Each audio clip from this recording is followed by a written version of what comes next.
चलिए, तो मेरी आवाज जा रही होगी आप लोगों के पास। तो सबसे पहले तो आप सबका JAM platform, ISI, GATE, CUET, CMI के सबसे बड़े प्लेटफॉर्म सुप्रीमम क्लासेज में सबका स्वागत है। और यह वेबिनार रखने के कई पर्पस है। आप लोगों के मन में बहुत सारे क्वेश्चंस है, उस क्वेश्चंस का जवाब आप लोगों को आपके टॉपर्स के द्वारा मिलेगा, जिन्होंने इस बार आईआईटी जैम में बहुत बेहतर परफॉर्मेंस किया है, बहुत अच्छा स्कोर किया है, बहुत अच्छा रैंक गेन किया है, ताकि ये आपको अपने माध्यम से आपको गाइड करे। क्योंकि इनके भी लाइफ में बहुत सारे फेजेज आए होंगे ड्यूरिंग प्रिपरेशन जर्नी, और आप भी उस फेज को मिस फेस कर रहे हो। आपको लग रहा है कि ये केवल मेरे साथ हो रहा है, तो इनसे बात करके आपको पता चलेगा कि ये सिर्फ आपके साथ नहीं था, इनके साथ भी था। और अपनी बतला दूं तो आप लोगों को मीन्स मैं तो अपने तरफ से सारे स्टूडेंट्स को गाइड करते ही रहता हूँ। मैं हूँ, दिवाकर सर है, अभिनव है, अपने तरफ से हर तरीके से हम बच्चों को गाइड करते हैं। दिवाकर सर भी बहुत अच्छा खासा टाइम दिए, अभी भी दे रहे हैं, अभिनव देता ही है, मैं देता ही हूँ। फिर भी कुछ ना कुछ कमी रह ही जाती है, वो कमी टॉपर्स द्वारा पूरी हो जाती है, जो आपको ये गाइड करेंगे।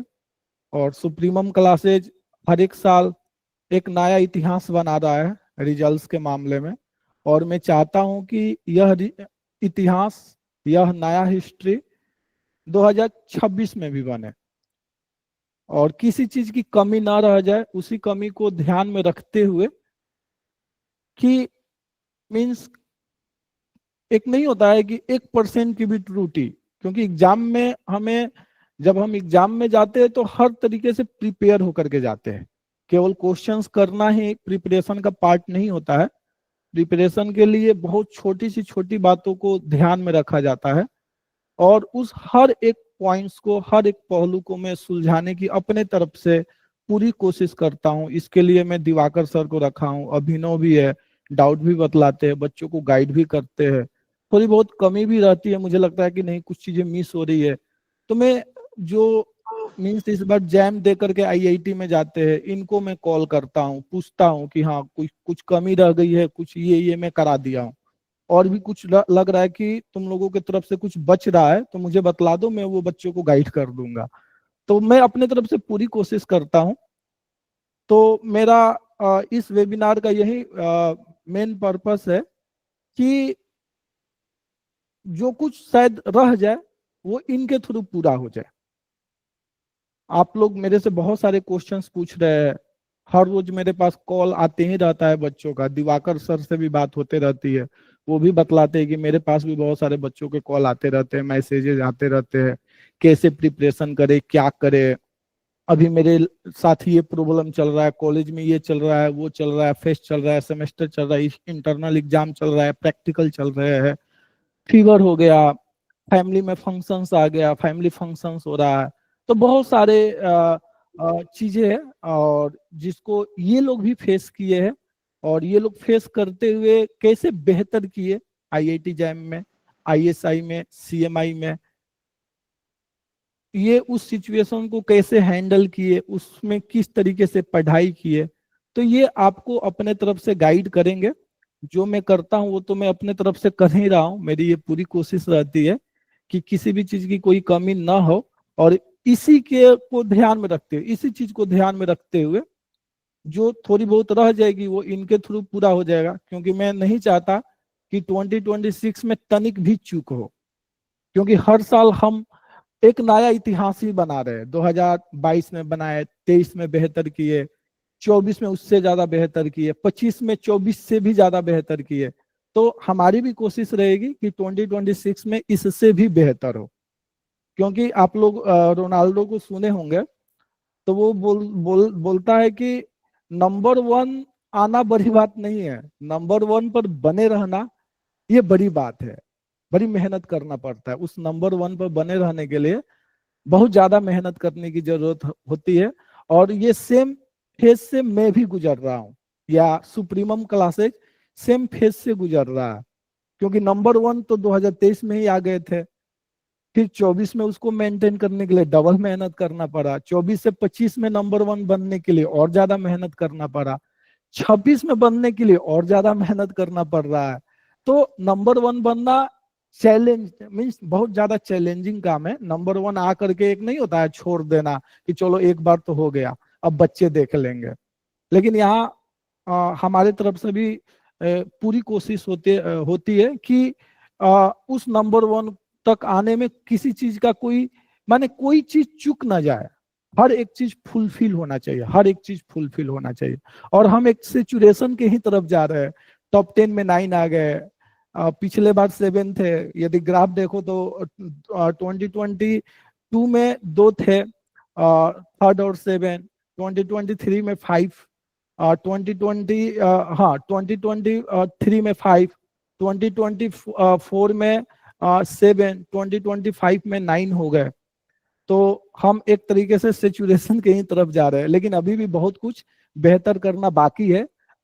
जैम में तो बेहतर हो ही गया इस बार, आईएसआई भी बहुत बेहतर हुआ, सीवीटी भी बहुत बेहतर हुआ। आईएसआई में 50% स्टूडेंट्स हमारे ही हैं, और सिर्फ गाइडेंस के बदौलत, अच्छे क्वेश्चंस प्रोवाइड करने के बदौलत। एक एक नहीं होता है कि आप डायमंड हो, ठीक है ना, लेकिन उसको ना जब तक वो अच्छे, उसको क्या कहते हैं, ज्वेलरी कहते हैं ना, जो तराशता है, ठीक है ना, जब तक उसके हाथ में वो डायमंड नहीं जाएगा ना, तो वो डायमंड डायमंड नहीं होता है। तो डायमंड को तराशा जाता है। जब खदान से डायमंड निकलता है तो उसको तराशने वाला उसको तराश करके डायमंड बनाता है। तो वही सुप्रीमम क्लासेज है, वही सुप्रीमम क्लासेज के फैकल्टीज है, चाहे मैं हूँ, दिवाकर सर है या अभिनव है। ये लोग आपको तराशने का काम करते हैं। आपको डांटते भी है, ऐसा नहीं कि हमेशा प्यार से ही पढ़ाते हैं। मैं भी खुद डांटता हूँ, और दिवाकर सर भी कभी कभी डांटते हैं। तो वो जरूरी भी है, क्योंकि डांटने से कई कई बार चीजें ज्यादा बेहतर हो जाती है। तो इसका मतलब ये नहीं कि हम डांटते हैं तो वो चीजें हम आपसे नाराज है। नहीं, डांटना आपको बेहतर बनाने का एक प्रोसेस होता है, ठीक है ना। ये नहीं कि हम बड़े हो गए तो अब डांट नहीं सुन सकते, तो यहाँ पर ऐसा कुछ नहीं होता है। यहाँ आप हमारे पास बेहतर बनने के लिए आए हो, आईआईटी जैम क्रैक करने के सपने से आए हो, ISI, CMI, CUET GATE crack करने के सपने से हमारे पास आए हो, तो हमारा ये ड्यूटी बनता है कि आपको हर तरीके से तराशने का काम किया जाए, हर तरीके से गाइड करने का काम किया जाए, ताकि कहीं से किसी चीज की कोई कमी ना रहे। तो इसी परंपरा को कायम रखने के लिए कि किसी चीज की कमी ना हो, एक हर एक साल टॉपर टॉक होता है, एक वेबिनार होता है। जो भी आपके मन में क्वेश्चन है प्रिपरेशन से related, semester exam, internal exam, practical, gap हो गया, previous year, practice set, test, जो भी आपके मन में क्वेश्चन है, कितने टाइम्स करना है, किस तरीके से रिवीजन करना है, किस तरीके से, क्या कोई बुक भी फॉलो करना है, तो ये लोग अपना प्रिपरेशन किए हैं, एग्जाम दिए हैं, इनके मेमोरी में सब कुछ ताजा है, अभी रिसेंट इन सब चीजों को ये लोग फेस किए हैं। तो ये लोग आपको बहुत अच्छे से गाइड करेंगे। तो मैं चाहता हूं कि ये लोग कंटिन्यू करें। आप लोग बारी बारी से क्वेश्चंस पूछिए और ये आपके क्वेश्चंस का जवाब देंगे, ठीक है ना। जो भी है प्रिपरेशन से रिलेटेड, जो भी आपके मन में क्वेश्चन है, बेहिचक पूछिए, क्योंकि आपको ये दोबारा मौका नहीं मिलेगा, ठीक है ना। बाकी तो मैं हूं आप लोगों के लिए, मैं तो आप लोगों के लिए 24 आवर हूं, लेकिन ये आपके लिए हमेशा अवेलेबल नहीं रहेंगे, ठीक है। तो आप लोगों के पास अच्छा खासा टाइम मौका है, इस मौके का फायदा उठाओ, और जो भी आपके मन में क्वेश्चन है आप उस क्वेश्चन को पूछिए, ठीक है ना, क्योंकि आज इनका जवाब देने की बारी है। बाकी तो मैं साल भर आपके साथ तो रहूंगा ही, मई तक तो आपके साथ में हूं ही, ठीक है ना, सीएमआई एग्जाम तक। और सीएमआई एग्जाम ही नहीं, आईएसआई के इंटरव्यू तक मैं आपके साथ हूं, ठीक है। तब तक आप इन लोगों से जो भी क्वेश्चन है आपका, आप पूछिए। तो आप लोग कंटिन्यू कीजिए, कोई भी ये लोग है, आप लोग सभी आ गए हो ना, देवजीत, सांझ, सांझली, दैविक, यस हाँ, ठीक है, मान्य, ठीक है। जी सर। आप, हाँ, आप लोग कंटिन्यू करो, कोई भी आपके मन में क्वेश्चन है पूछो।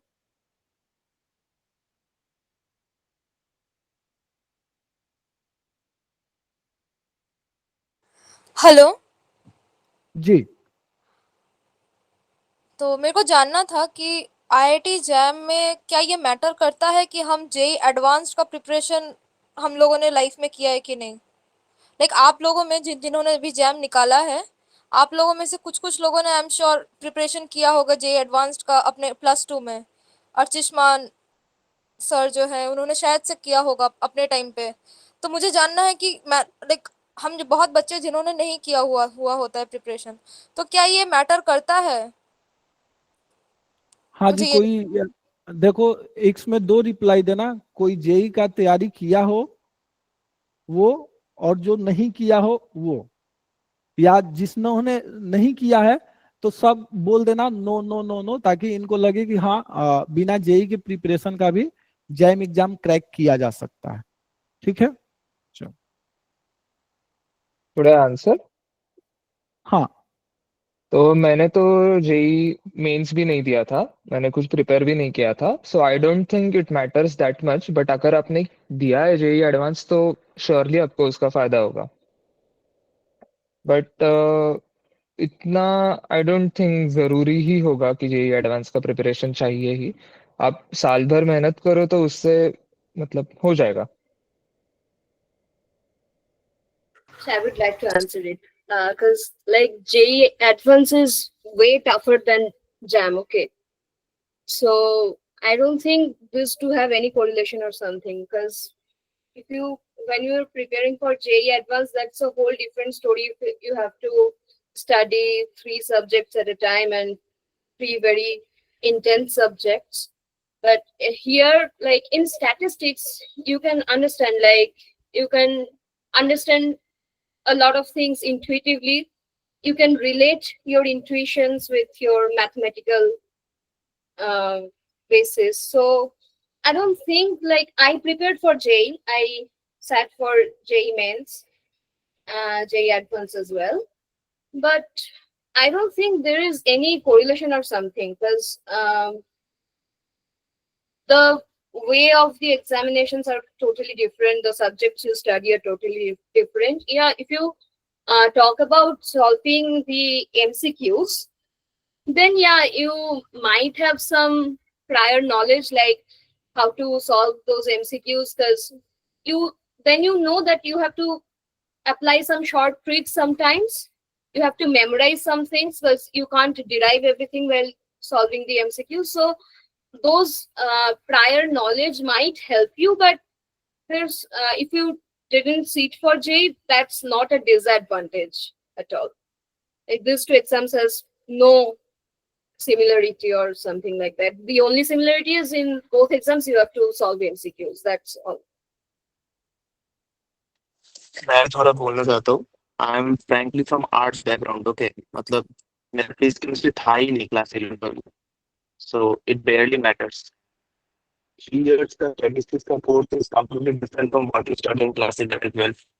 ऑफ कोर्स एक स्ट्रॉन्ग मैथमेटिकल बैकग्राउंड होना इज ऑलवेज एडवांटेजेस, बट बस उतना ही। Okay, does not matter frankly, क्योंकि मेरा था ही नहीं, मैं तो एलिजिबल ही नहीं था to sit in IIT, JEE और some other competitive exams like KPPI. So it should not matter, study well, उतना ही काफी है।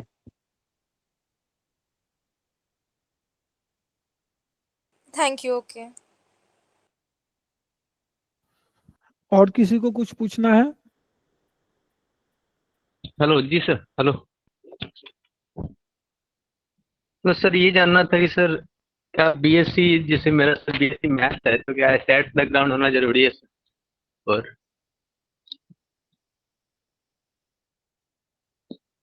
हेलो। हाँ, आवाज आ रही है। जी सर, जानना था सर कि बीएससी मैथ्स जैसे मेरा है सर, तो स्टैट्स का बैकग्राउंड होना जरूरी है सर? हाँ जी, कोई बतलाओ।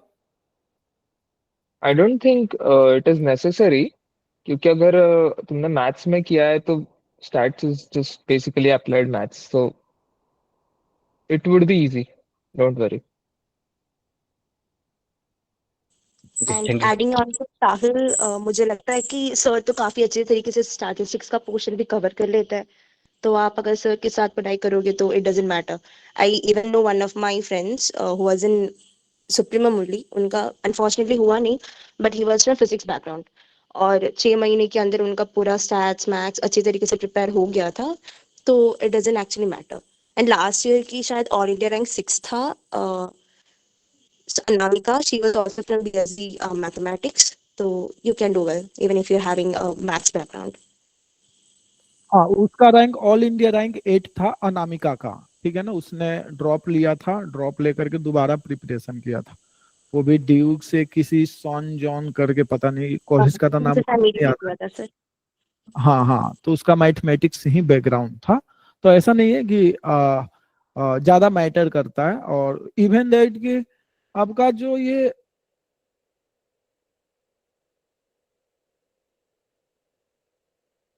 सर आपका माइक ऑफ है।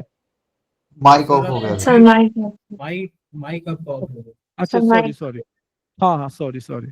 बस मैं ये कह रहा हूँ कि ये जो आपका पिछले साल 2024 में अनामिका का ऑल इंडिया रैंक 8 था, ठीक है ना। उसके पहले मयूरी का 7 रैंक था, उसका भी स्टैटिस्टिक्स बैकग्राउंड नहीं था।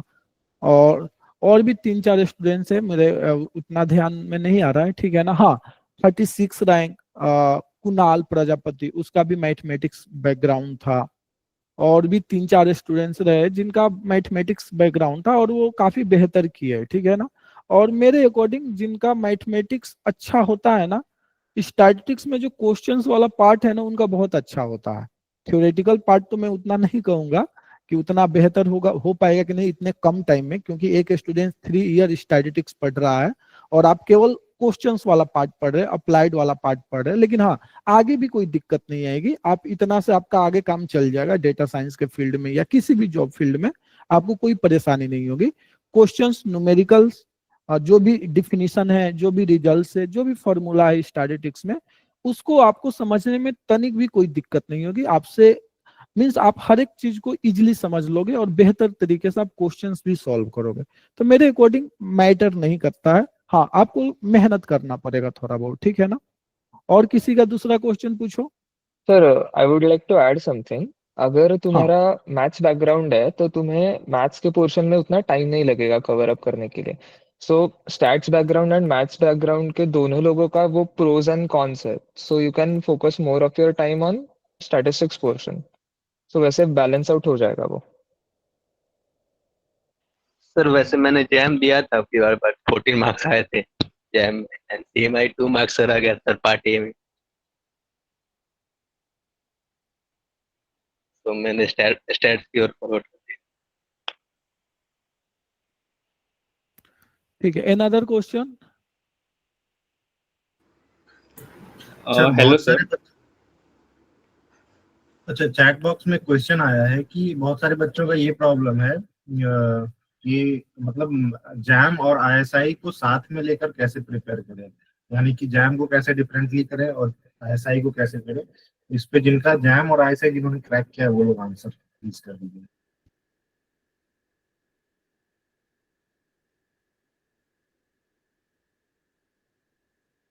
मैं चाहता हूँ कि इस चीज को सांझली एक्सप्लेन करे। सांझली, अब बतलाओ तो।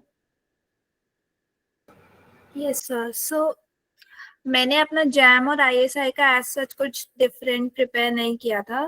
पहले मैंने जैम पे ही फोकस किया था because ISI I was not very sure about it. So मैंने जब मेरा जैम का हो गया देन मैंने 2 मंथ्स में आईएसआई का बस मेनली पीवाईक्यूज ही किए थे।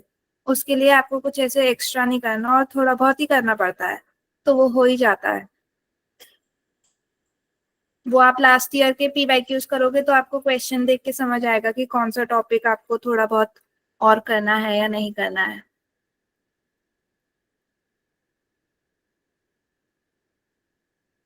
कि देवजीत या दैविक श्रेष्ठा कोई और गाइड बतलाओ, कुछ इस पर आप पॉइंट ऐड करो। Yeah, so okay, so my focus was ISI. Like I wanted to go into ISI only, but I sat for like I gave JAM seriously because I knew I need to have a backup. Because if I don't get into JAM, like I don't secure a seat there, then I would have a lot of stress while sitting for ISI. So I remember when I started in June or July, like I thought that now I have to start preparing for competitives. Then I started solving some PYQs of ISI only. And then I talked to some seniors on LinkedIn, and one of them said me that if you start preparing for JAM, and after JAM you will be having a good 2 to 3 months time, and then you can cover the ISI part. So after that I started preparing for JAM. So I solved the PYQs, and there are some theoretical portions which were not covered in our bachelor's, so I covered them. And after that, like I mainly focused on PYQs and the mock tests, more on question solving. And then when JAM ended, like you already have a knowledge of statistics, right? You have knowledge of both statistics and mathematics. There are some parts like design of experiments and some of the topics that are extra in ISI, so you can cover them as well in the 3 months. And we had an advantage because the chapters which were included in JAM were more or less completed in our second year only. Some of them were not, but more or less were. And the parts which were in extra in ISI, that were covered in our 6th sem. So yeah, we had an advantage for that. If you I don't know all of your curriculums. So the theory parts were covered that way. And if you, for both the exams, if you go through the PYQs, that's more or less enough, but you have to analyze them. That's more important. Like I would like to add, for both the exams, if you have time for solving say 100 questions, don't solve 100 questions once. Solve 50 questions and then analyze it. That's more beneficial. So yeah, like if you may start preparing for JAM, and after JAM you may just look what's extra in ISI and start preparing as accordingly.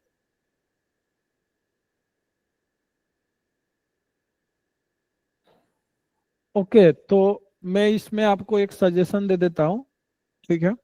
यदि आपके college में बेहतर पढ़ाई हो रही है तो means आप PYQ करोगे तो हो जाएगा, ठीक है ना। लेकिन आपका सिलेबस कंप्लीट होना चाहिए जैम का, ठीक है। जैम का सिलेबस आपका यदि आप अभी से मेहनत करते हो तो मेरे अकॉर्डिंग मिड सितंबर या लास्ट सितंबर तक आपका सिलेबस अच्छे से कंप्लीट हो जाएगा।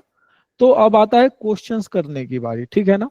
तो जब आप क्वेश्चंस कीजिएगा ना तो आप ISI का भी क्वेश्चंस कर लो, क्या जाता है। और वैसे भी ISI का क्वेश्चंस पैरेलल ही होता है, ऐसा नहीं कि उसका कुछ अलग पैटर्न है या अलग कंसेप्ट है या अलग सिलेबस है, कुछ भी अलग नहीं है, सब कुछ सेम ही है। तो आप साथ में क्वेश्चंस प्रैक्टिस कर लो। अब रही बात जो एक्स्ट्रा टॉपिक है, तो आप इस चीज को अपने अकॉर्डिंग देखो। आप पहले जैम में एक सीट सिक्योर करना चाहते हैं, देन ISI के लिए लगना चाहते हैं, या स्टार्टिंग से ही आप पूरी तरीके से ISI पर फोकस करते हैं।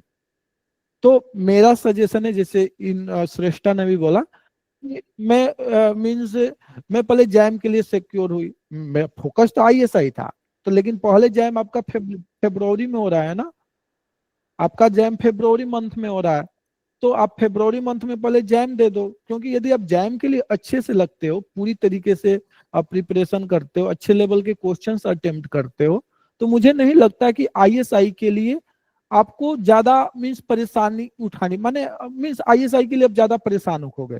ISI स्मूथली हो जाएगा, बस आपको एक्स्ट्रा टॉपिक को देखना है और साथ में सब्जेक्टिव टाइप से क्वेश्चंस को लिखते कैसे है, आपको मेनली यही देखना है और कुछ एक्स्ट्रा नहीं है। आप कहोगे सर उसमें +2 वाली भी कुछ मैथमेटिक्स आती है PSA में जो होता है, तो वो ज्यादा चैलेंजिंग नहीं है, वो डिफिनीशन बेस्ड क्वेश्चंस होते हैं। यदि कोई तरीके से गाइड कर दे आपको और आप उस चीज को कैच कर लो, तो वो वाला भी पार्ट आपसे इजीली हो जाएगा। तो मेरा भी सजेशन यही है कि आप पहले जैम में सीट सिक्योर करो, आप ISI का ही रिजल्ट देख लीजिए। आईएसआई जिनका भी क्रैक हुआ है सबने जैम, ऑलमोस्ट सबने जैम में बेहतर किया है, कुछ को छोड़ करके। इनका परसेंटेज ज्यादा है, क्योंकि एक सीट सिक्योर हो जाता है ना, तो आपका टेंशन मीन्स आप टेंशन फ्री हो जाते हो कि चलो एक बेहतर कॉलेज मिल गया।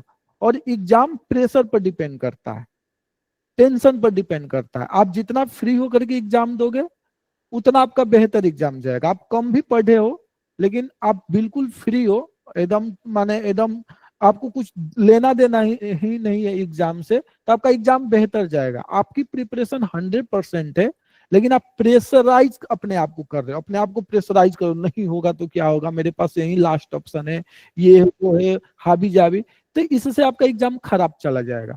तो इन लोगों का आईएएस जैम में बेहतर हुआ था, तो ये लोग प्रेशर रिलीज हो गए थे, तो ये आईएसआई में भी बेहतर कर गए। तो आप जैम में पहले बेहतर करो, देन आपके पास आईएसआई के लिए 4 to 5 मंथ का अच्छा खासा टाइम है, आप उसमें बेहतर कर सकते हो। आप कोई और क्वेश्चन पूछो, किसी को और कुछ पूछना है आप? हाँ, good evening sir and good evening faculty and good evening seniors.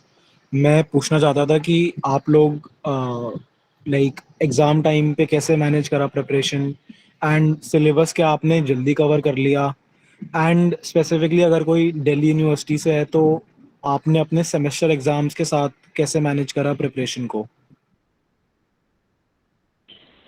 So I would like to take up this question. Akash, I had a drop year, but I was also from DU, so maybe I can help you. So can you repeat the first question? Like there were 3, I guess.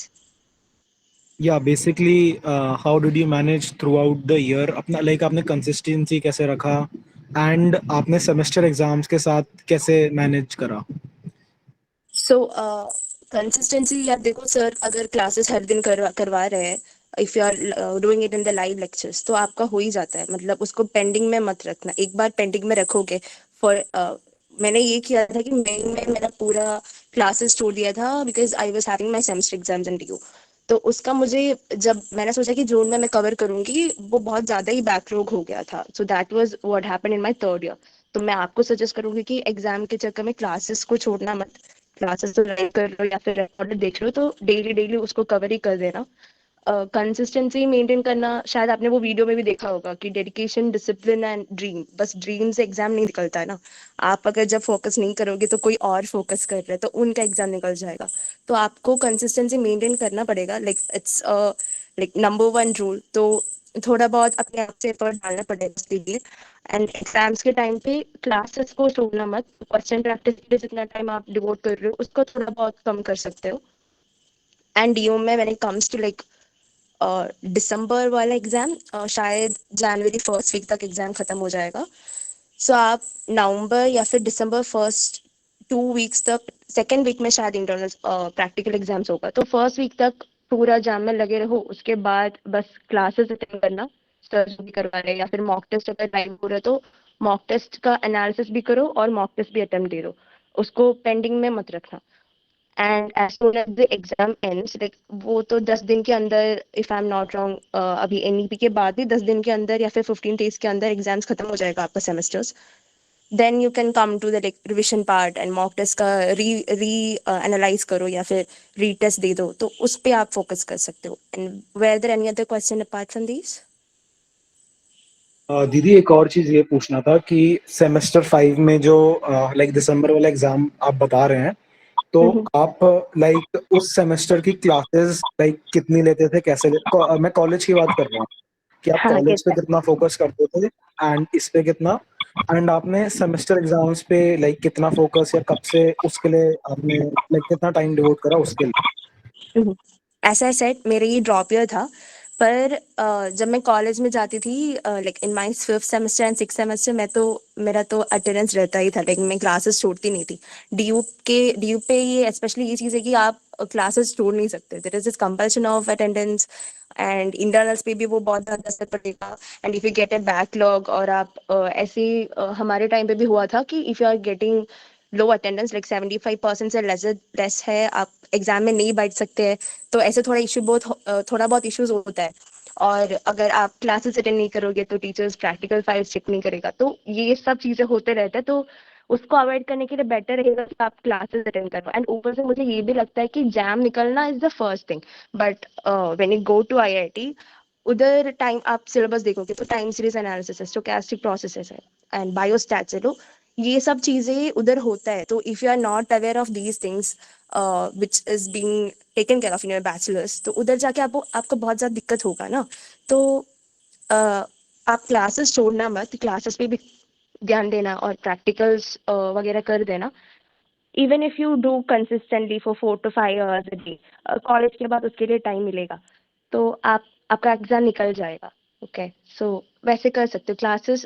I won't say कि आपका 100% attendance होना चाहिए, but classes को पूरी तरीके से ignore मत करना। तो because there is one friend of mine जो क्लासेस के साथ लाइक 3rd ईयर में भी उनका हो गया था आईआईटी में, पर उनको उधर जाके थोड़ा सा दिक्कत हुआ था because he missed classes in his bachelors. हमारे प्रोफेसर्स भी अच्छे थे, तो if the professors are good, in which college you are from? In Delhi University, in which दीदी college? I'm in Ramanujan College. So I guess the professors are good. तो आप classes छोड़ना मत, उसके साथ कर लेना, हो जाएगा। एंड दीदी वैसे एक और मेरा फ्रेंड वो पीजीडीएवी कॉलेज में है, तो वो कैसा है आपके हिसाब से?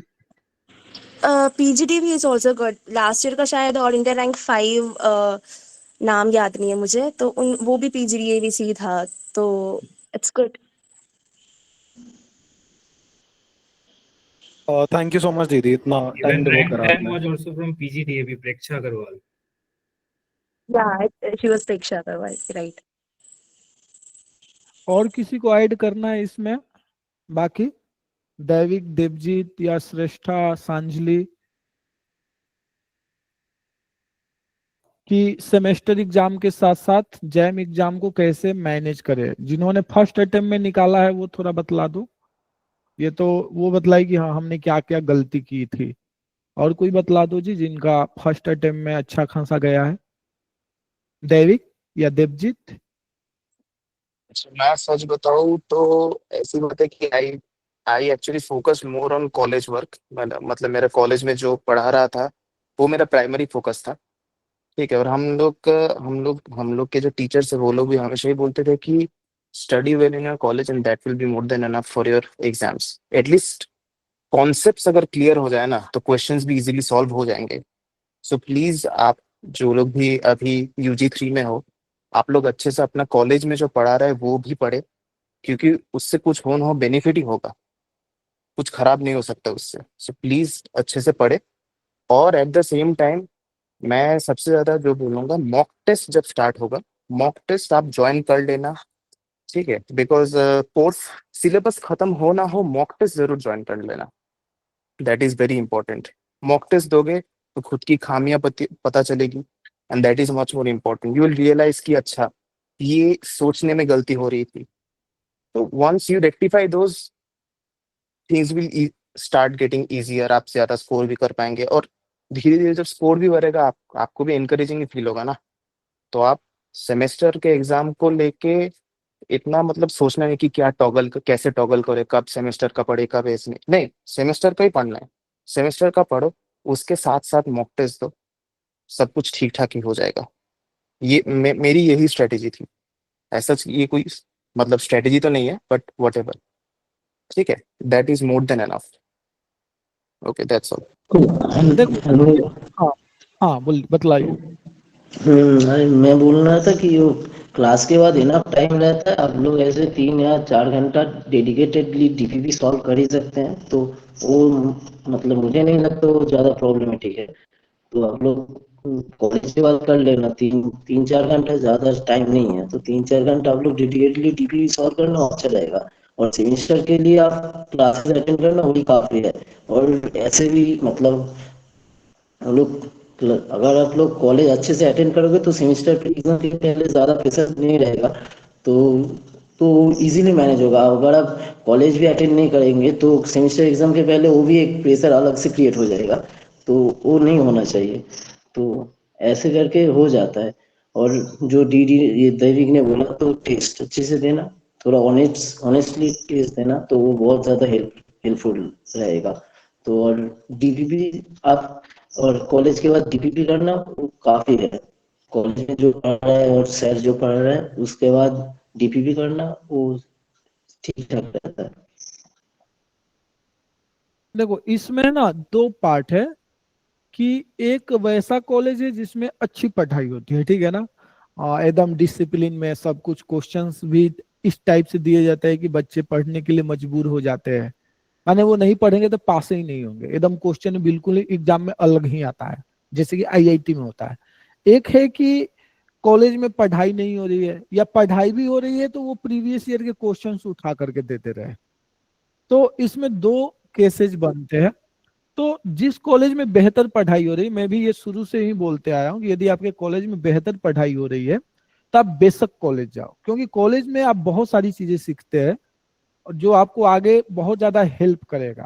केवल यहीं तक का नहीं है, आगे तक की भी चीजें है, वहां भी आपको हेल्प करेगा और आपका एक माइंड भी फ्रेश होता है। कंसेप्ट भी आप एक ही कंसेप्ट को दो अलग अलग प्लेस पर अलग अलग लोगों से सुनते हो, जैसे आप गाइडेंस मेरे से ले रहे हो या कहीं और से भी ले रहे हो या कहीं और किसी और रिसोर्स का यूज कर रहे हो, तो आपने वहां भी उस सेम चीज को सुना। कॉलेज में आप प्रोफेसर से पढ़ रहे हैं, वो भी मीन्स आप उनसे भी उसी सेम कंसेप्ट को सुना, तो वो आपके मेमोरी में कैच हो जाता है और आप उस चीज को अच्छे से समझ जाते हैं, ठीक है। तो यदि कॉलेज में बेहतर पढ़ाई हो तो कॉलेज तो एक दिन मत छोड़ो, रेगुलर कॉलेज करो। यदि उतना आपको लग रहा है कि नहीं नहीं उस लेवल की चीजें नहीं हो रही है या उतना वो नहीं हो रहा है, मेरा टाइम वेस्ट हो रहा है, तो आप उसका कुछ अल्टरनेट अपने अकॉर्डिंग टाइम निकालो, आप कहीं से गाइडेंस लो या उस टाइम में आप ज्यादा से ज्यादा सेल्फ स्टडी करो, ज्यादा से ज्यादा कंसेप्ट खुद से कवर करने की कोशिश करो, ज्यादा से ज्यादा क्वेश्चंस करने की कोशिश करो।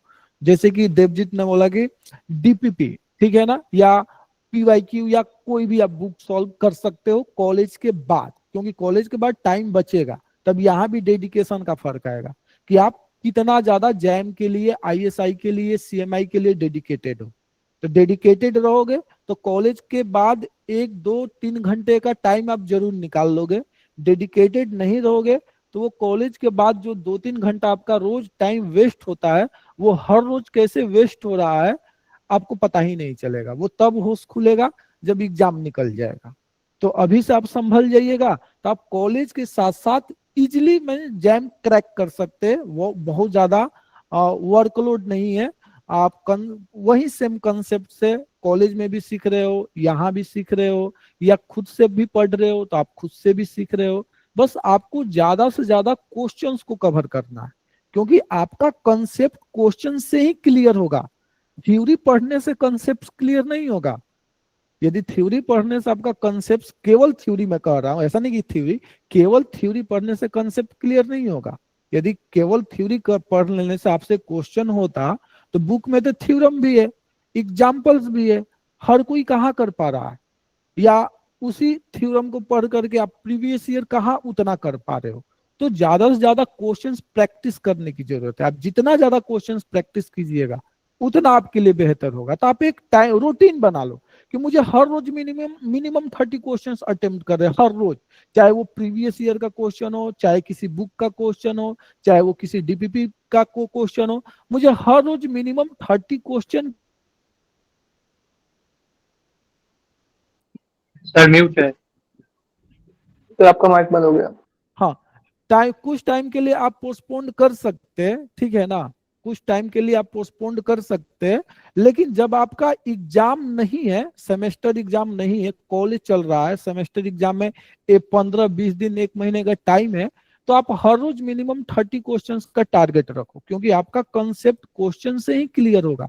केवल थ्योरी पढ़ने से आपको नहीं पता चलेगा कि वो कैसे एप्लीकेशन होगा, क्वेश्चंस करने से पता चलेगा कि उस थ्योरम का कैसे एप्लीकेशन होगा, और उस लेवल का क्वेश्चन भी होना चाहिए। जैसे कि इसमें किसी ने मैसेज में लिखा था कि इस साल का पेपर टफ था, 2024 का पेपर इजी था, 2023 का पेपर वापस से डिफिकल्ट था। तो ये कब कैसा पेपर वो लोग दे देंगे कहना मुश्किल है। तो हमारा आपका काम है हर एक लेवल को कवर अप करना।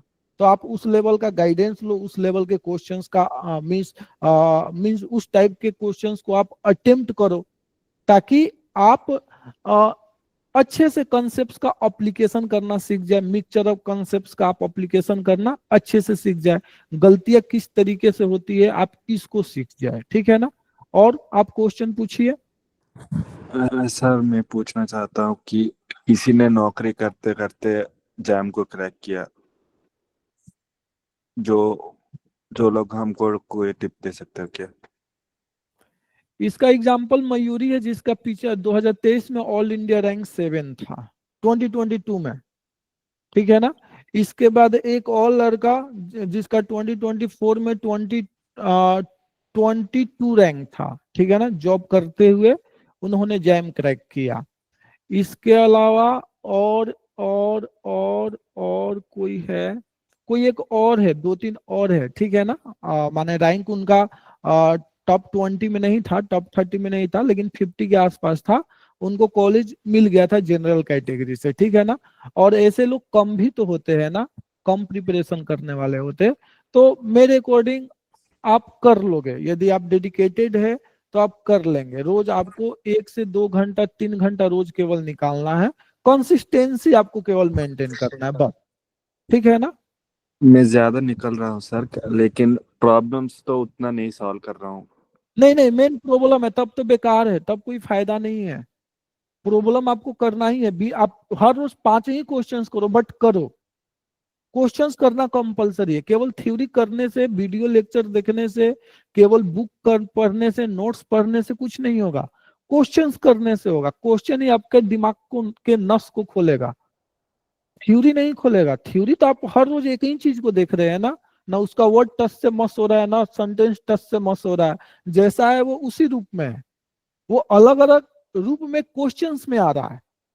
तो इसलिए आपको क्वेश्चंस करना है ताकि उसके हर एक रूप को, हर एक पैटर्न को, हर एक तरीके से एप्लीकेशन को आप पकड़ सको, ठीक है। ठीक है सर। हाँ, और कोई क्वेश्चन पूछिए जी। और चीज पूछनी थी सर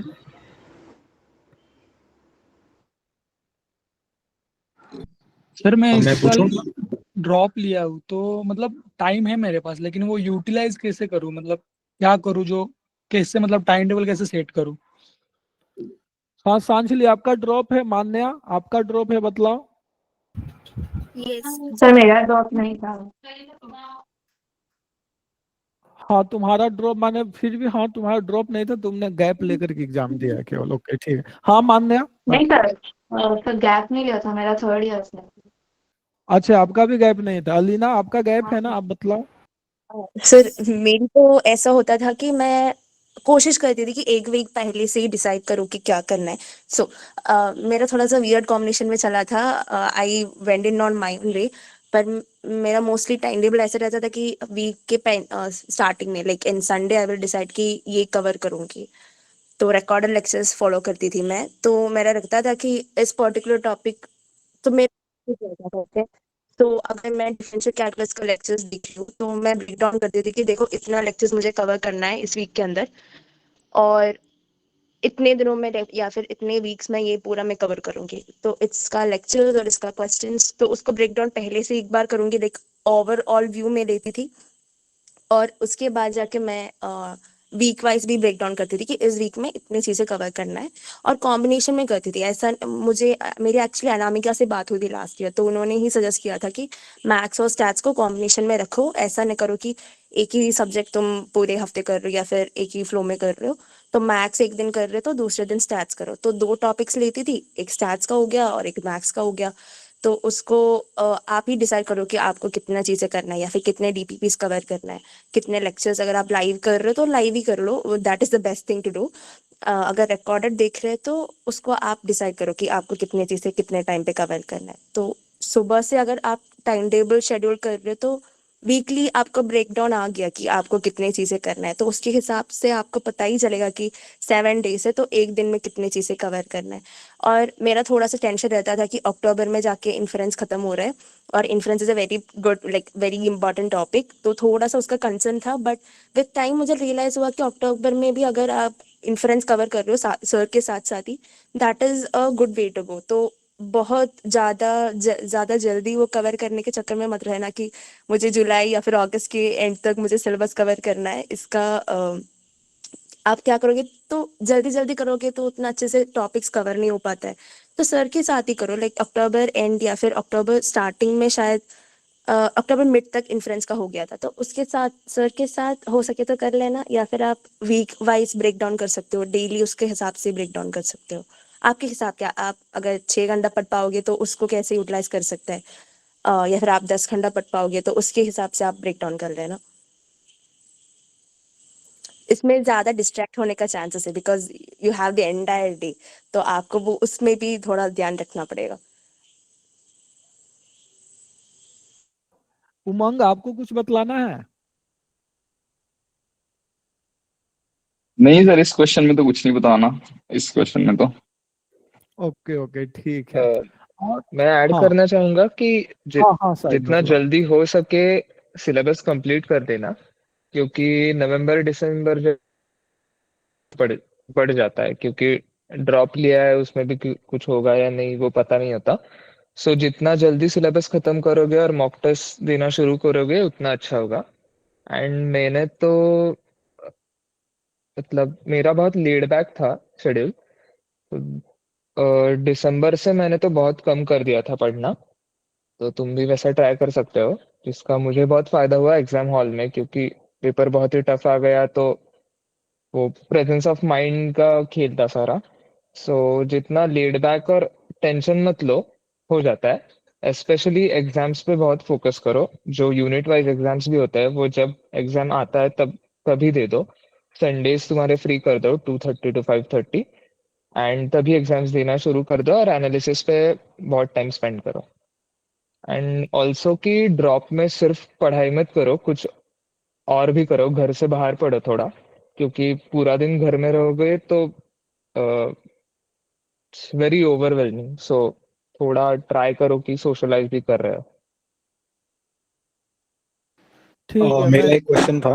हाँ मैं एक ना क्वेश्चन इसमें पहले ऐड कर देता हूँ, बच्चे का भी पूछ रहे हैं।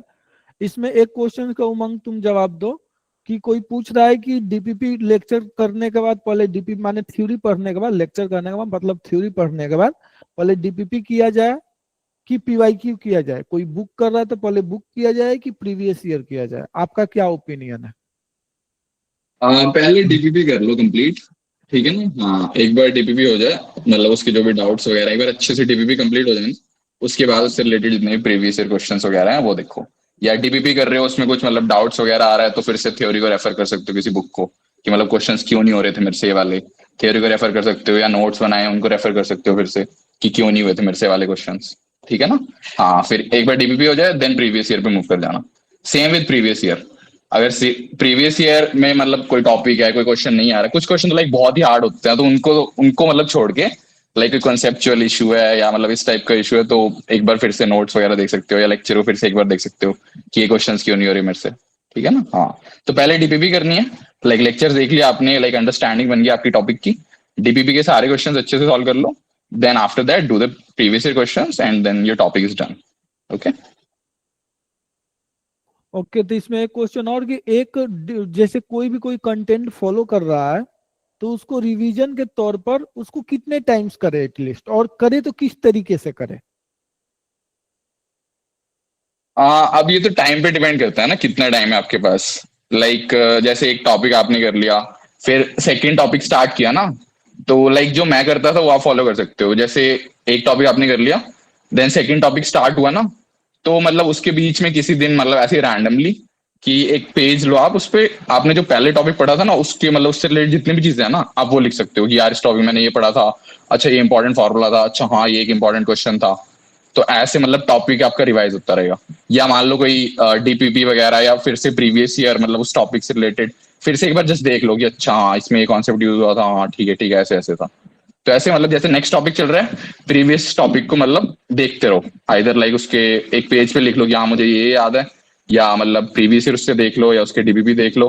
फिर सिमिलरली आपके 2 टॉपिक हो गया, आप थर्ड टॉपिक पे जा रहे हो, फिर जो लास्ट के 2 टॉपिक थे ना उनको लिखो आप एक पेज पे कि अच्छा इन लास्ट 2 टॉपिक्स में ये किया था मैंने, फिर उनके एक बार डीपीपी को मतलब जस्ट गो थ्रू करना, इतना टाइम नहीं लगता इसमें, बहुत जल्दी हो जाता है ये तो। ये माइंड में ही सोचते रहा करो, मान लो कभी फ्री हो, कभी कॉलेज में जा रहे हो या रास्ते में जा रहे हो, जैसे मैं जाता था तो मैं सोचता रहता था अच्छा लास्ट 2 टॉपिक्स में अच्छा ये हो रहा था, ये हो रहा था, ये टॉपिक्स थे, ये मेन कॉन्सेप्ट्स थे। तो ऐसे ही 3 टॉपिक हो गए, फिर चौथे टॉपिक पे गए, फिर लास्ट 3 को रिवाइज करते रहो, तो ऐसे चलते रहो कॉन्टिन्यूसली, तो हो जाएगा सब कुछ आपका अच्छे से।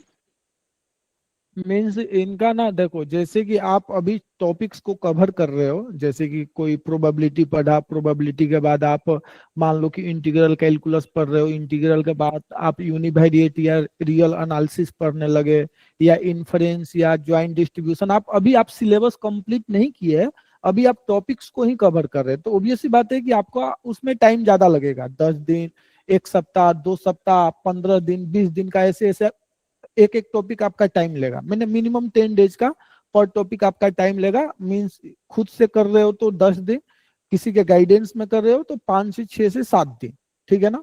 किसी टॉपिक्स में 15 डेज लगेगा। तो ये उस टाइम इंटरवल की बात बतला रहे हैं कि उस टाइम इंटरवल में ना आप पिछले टॉपिक्स को आप ऐसे रिवाइज कर सकते हो। खाली टाइम, कभी खाली हुए बैठे तो एक बार आपने लिख करके देख लिया कि हाँ क्या क्या क्या है, कि किस तरीके से, क्योंकि एक टॉपिक से दूसरे टॉपिक में गैप ज्यादा आ रहा है जब आप सिलेबस को कंप्लीट कर रहे हैं।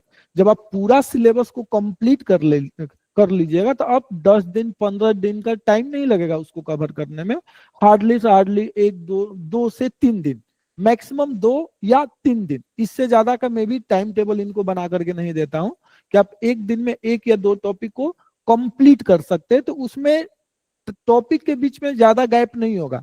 ज्यादा 15 से 20 दिन या ज्यादा 22 से 23 दिन का गैप होगा। और वैसे भी आप उस समय फुल लेंथ टेस्ट देने लगोगे तो सारे टॉपिक्स के आप टच में आने लगोगे। आप प्रीवियस ईयर एक साथ करने लगोगे तो सारे टॉपिक्स के टच में एक साथ आने लगोगे, तो ज्यादा डिस्टेंस नहीं बनेगा। और बाकी आप टॉपिक्स को लिखते रहो। क्या मैं सही बोला ना उमंग? हाँ सर यही है बस। फिर सितंबर तक मतलब एक बार कंप्लीट कर लो, फिर उसके बाद तो बस टेस्ट FLT उसके थ्रू सब रिवाइज होता रहेगा। तो वहां तक एक बार अच्छे से कर लो आप सब कुछ। हाँ उसके बाद इजीली बस टेस्ट पे फोकस करना मेनली हो जाएगा। ठीक है। हाँ और कोई क्वेश्चंस पूछो आप। एक थोड़ा डिफरेंट क्वेश्चन आया हुआ है कि मतलब अगर किसी को जैम MS देना है और जैम MA भी देना है साथ में, तो उसका कैसे प्रिपरेशन कर सकते हैं? हाँ उमंग तुमने दिया था, बतलाओ। हाँ तो मतलब कुछ ऐसे एक्स्ट्रा नहीं है, जैम MA दोनों देना। आई थिंक देखो मैं बताता हूँ, जैम MS का जो मैथ्स है ना वो like approx like 50-55% like cover कर लेता है जैम MA को। तो जस्ट उतना ही प्रिपेयर करो ना आपका लाइक। जैसे मेरा मेन फोकस तो जैम MA था ऑब्वियसली, बट क्या कहते हैं उसका जो मैथ्स था वो मैंने अच्छे से किया था। तो जैम MA भी दे दो तो अच्छी रैंक आ जाएगी, कोई इशू नहीं उसमें। तो मतलब ऐसे कोई अलग से प्रिपेयर नहीं करना दोनों के लिए। एक मेन फोकस होना चाहिए लाइक दोनों का। ऐसे दोनों कवर करने जाओगे तो कंप्लीटली वो भी, तो फिर तो एक भी नहीं होएगा। तो एक पे प्राइमरी फोकस होना चाहिए, उसको अच्छे से करो आप। दूसरा जस्ट दे देना एग्जाम, फिर मतलब जो होना हो जाएगा। ठीक। हाँ दोनों मत करना अच्छे से कि दोनों 100% करने जा रहा हूँ, एक भी नहीं होएगा। हाँ बाकी आप ना चैट बॉक्स में भी क्वेश्चन अपना पूछते रहो, क्योंकि काफी लोग भी जवाब नहीं दे रहे, वो अपना रिप्लाई दे रहे हैं, ठीक है ना। तो आप पर्सनली टैग कर करके पूछते रहो। और आप लोग चैट अपना खोल करके मीन्स ओपन करके रखना कि जो भी है आपसे रिलेवेंट क्वेश्चन है तो आप उसका प्लीज रिप्लाई देते रहना, क्योंकि ऐसे सारा सबका तो क्वेश्चन कवर नहीं हो पाएगा। हाँ जी और कोई दूसरा क्वेश्चन पूछो। हेलो। हाँ हर्ष बोलो आप। हाँ सर मैं पूछना चाहता था कि प्रिपरेशन के दौरान हम कौन सी गलतियां करने से बचें। जैसे आप लोगों ने एग्जाम दिया, क्रैक भी किया है, तो आपको पता होगा कि अगर मैं ये गलती नहीं करता शायद मेरे मार्क्स और अच्छे आ सकते थे। तो मतलब गलतियां कम करने से बचना चाहिए इससे। हाँ जी इस पर कोई जवाब दो,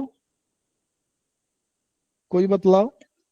एक बात मैं बोल सकता हूँ कि मतलब टॉपिक का वीकनेस जो है, कभी कभी हमको लगता है कि ये स्ट्रॉन्ग टॉपिक है, ये वीक टॉपिक है, तो ये बात बड़ा मुश्किल है इसमें। तो लाइक कुछ टॉपिक हमेशा डिफिकल्ट लगता है, इन्फरेंस जैसा, वो ठीक है। लेकिन बाकी टॉपिक में अगर आपका ऐसा कुछ रहे कि ये मेरा स्ट्रॉन्ग टॉपिक है, ये मेरा वीक टॉपिक है, ऐसा कुछ रखना अच्छा बात नहीं है। क्योंकि आप अगर पास पेपर देखेंगे तो देखेंगे कि मतलब टॉपिक डिस्ट्रीब्यूशन बहुत ही चेंज होता रहता है। तो लाइक कोई इंपॉर्टेंट चीजें हैं जो हमेशा पूछेगा, लाइक सेंट्रल लिमिट थ्योरम जैसे चीजें पूछेगा, हर बार पूछता है। लेकिन उसके अलावा बाकी टॉपिक्स, मतलब हर एक टॉपिक को थोड़ा देखना चाहिए आपको, मतलब वीक टॉपिक स्ट्रॉन्ग टॉपिक ऐसा रखना नहीं चाहिए।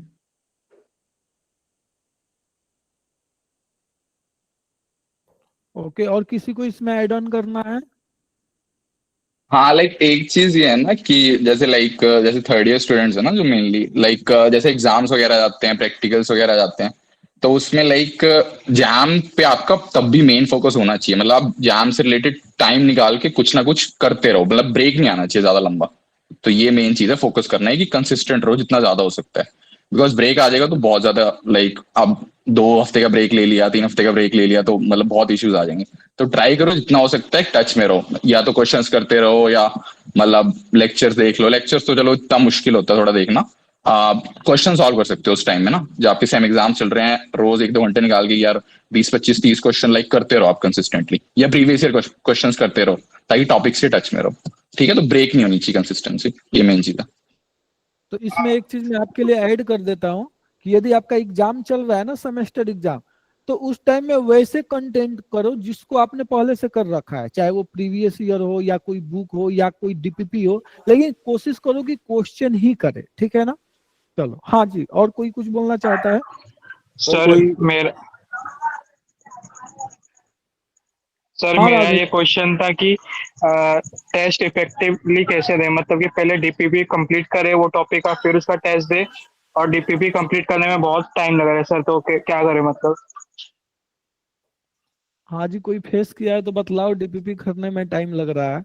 अब हाँ, एक चीज आपको मैं बतला दूं, जो आप लोगों का पहले वाला डीपीपी था ना, जो आप लोगों को मिला था, मैं उसके साथ साथ इस बार अभी तक 700-800 नए क्वेश्चन, 700 से 500, हाँ 600 से ज्यादा क्वेश्चंस नए प्रोवाइड कर रखा हूँ। ठीक है ना? तो इस बार और भी नए क्वेश्चन जा रहे हैं। तो जिनका कंसिस्टेंसी का प्रॉब्लम आ रहा है ना, तो उनके पास तो खाली टाइम बचेगा ही नहीं, इतने क्वेश्चन जा रहे हैं। हाँ जी, इनका कोई जवाब दो कि डीपीपी में टाइम लग रहा है तो कैसे करे? क्या क्वेश्चन को स्किप करे या करके पूरी तरीके से आगे बढ़े? क्या करना चाहिए? जो यूनिट वाइज टेस्ट्स है, तो वो जब आ रहा है, अगर तुम सिलेबस के साथ पढ़ रहे हो तो वो जब आ रहा है तब दे दो, जो होगा वो मतलब ठीक है, कम मार्क्स भी आए तो भी ठीक है। तुम्हें बस क्वेश्चन से फेमिलियर होना है कि अगर डिफिकल्ट क्वेश्चन आ रहा है तो मुझे कितना टाइम लग रहा है उस पर। तो ये सब चीजें फिगर आउट करने के लिए जब टेस्ट आ रहे हैं तभी दे दो, डीपीपी आप बाद में भी कर सकते हो। मेन फोकस आपका टेस्ट ही होना चाहिए, मतलब यूनिट वाइज और एफएलटीज भी। हाँ मतलब टेस्ट भी एज अ लर्निंग लो ना, कोई दिक्कत नहीं है। अगर मार्क्स कम भी आ रहे हैं तो कोई इशू नहीं है, सीख तो रहे हो ना बहुत कुछ उससे। ठीक है, क्योंकि अगर अभी टेस्ट नहीं दोगे तो फिर बाद में ये भी पाइल अप हो जाएगा, यार इसका टेस्ट भी देने इतने सारे।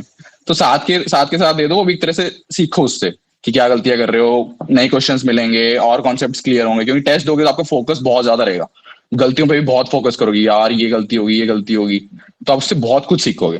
तो टेस्ट दे दो, कोई दिक्कत नहीं है। ठीक है ना? हाँ देखो, जिसका डीपीपी वाला इशू है ना, तो एक ना 2023 वाले इंटरव्यू में जाना, 24 वाले में जाना। एक कीर्ति करके 52 या 51 रैंक की एक लड़की का इंटरव्यू है। ठीक है ना? उसका देखना। वो मीन्स वो आपको ना, मीन्स मुझे लग रहा है कि मीन्स वो आपको एकदम अच्छे से, मीन्स आप उसे अच्छे से कनेक्ट कर पाओगे। ठीक है ना? मेन डीपीपी वाला, जिनको भी डीपीपी का इशू है।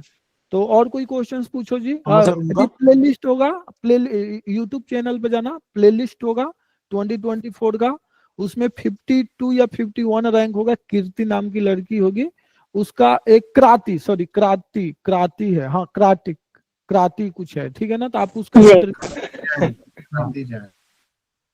हाँ क्राती जान, तो आप उसका इंटरव्यू देखना।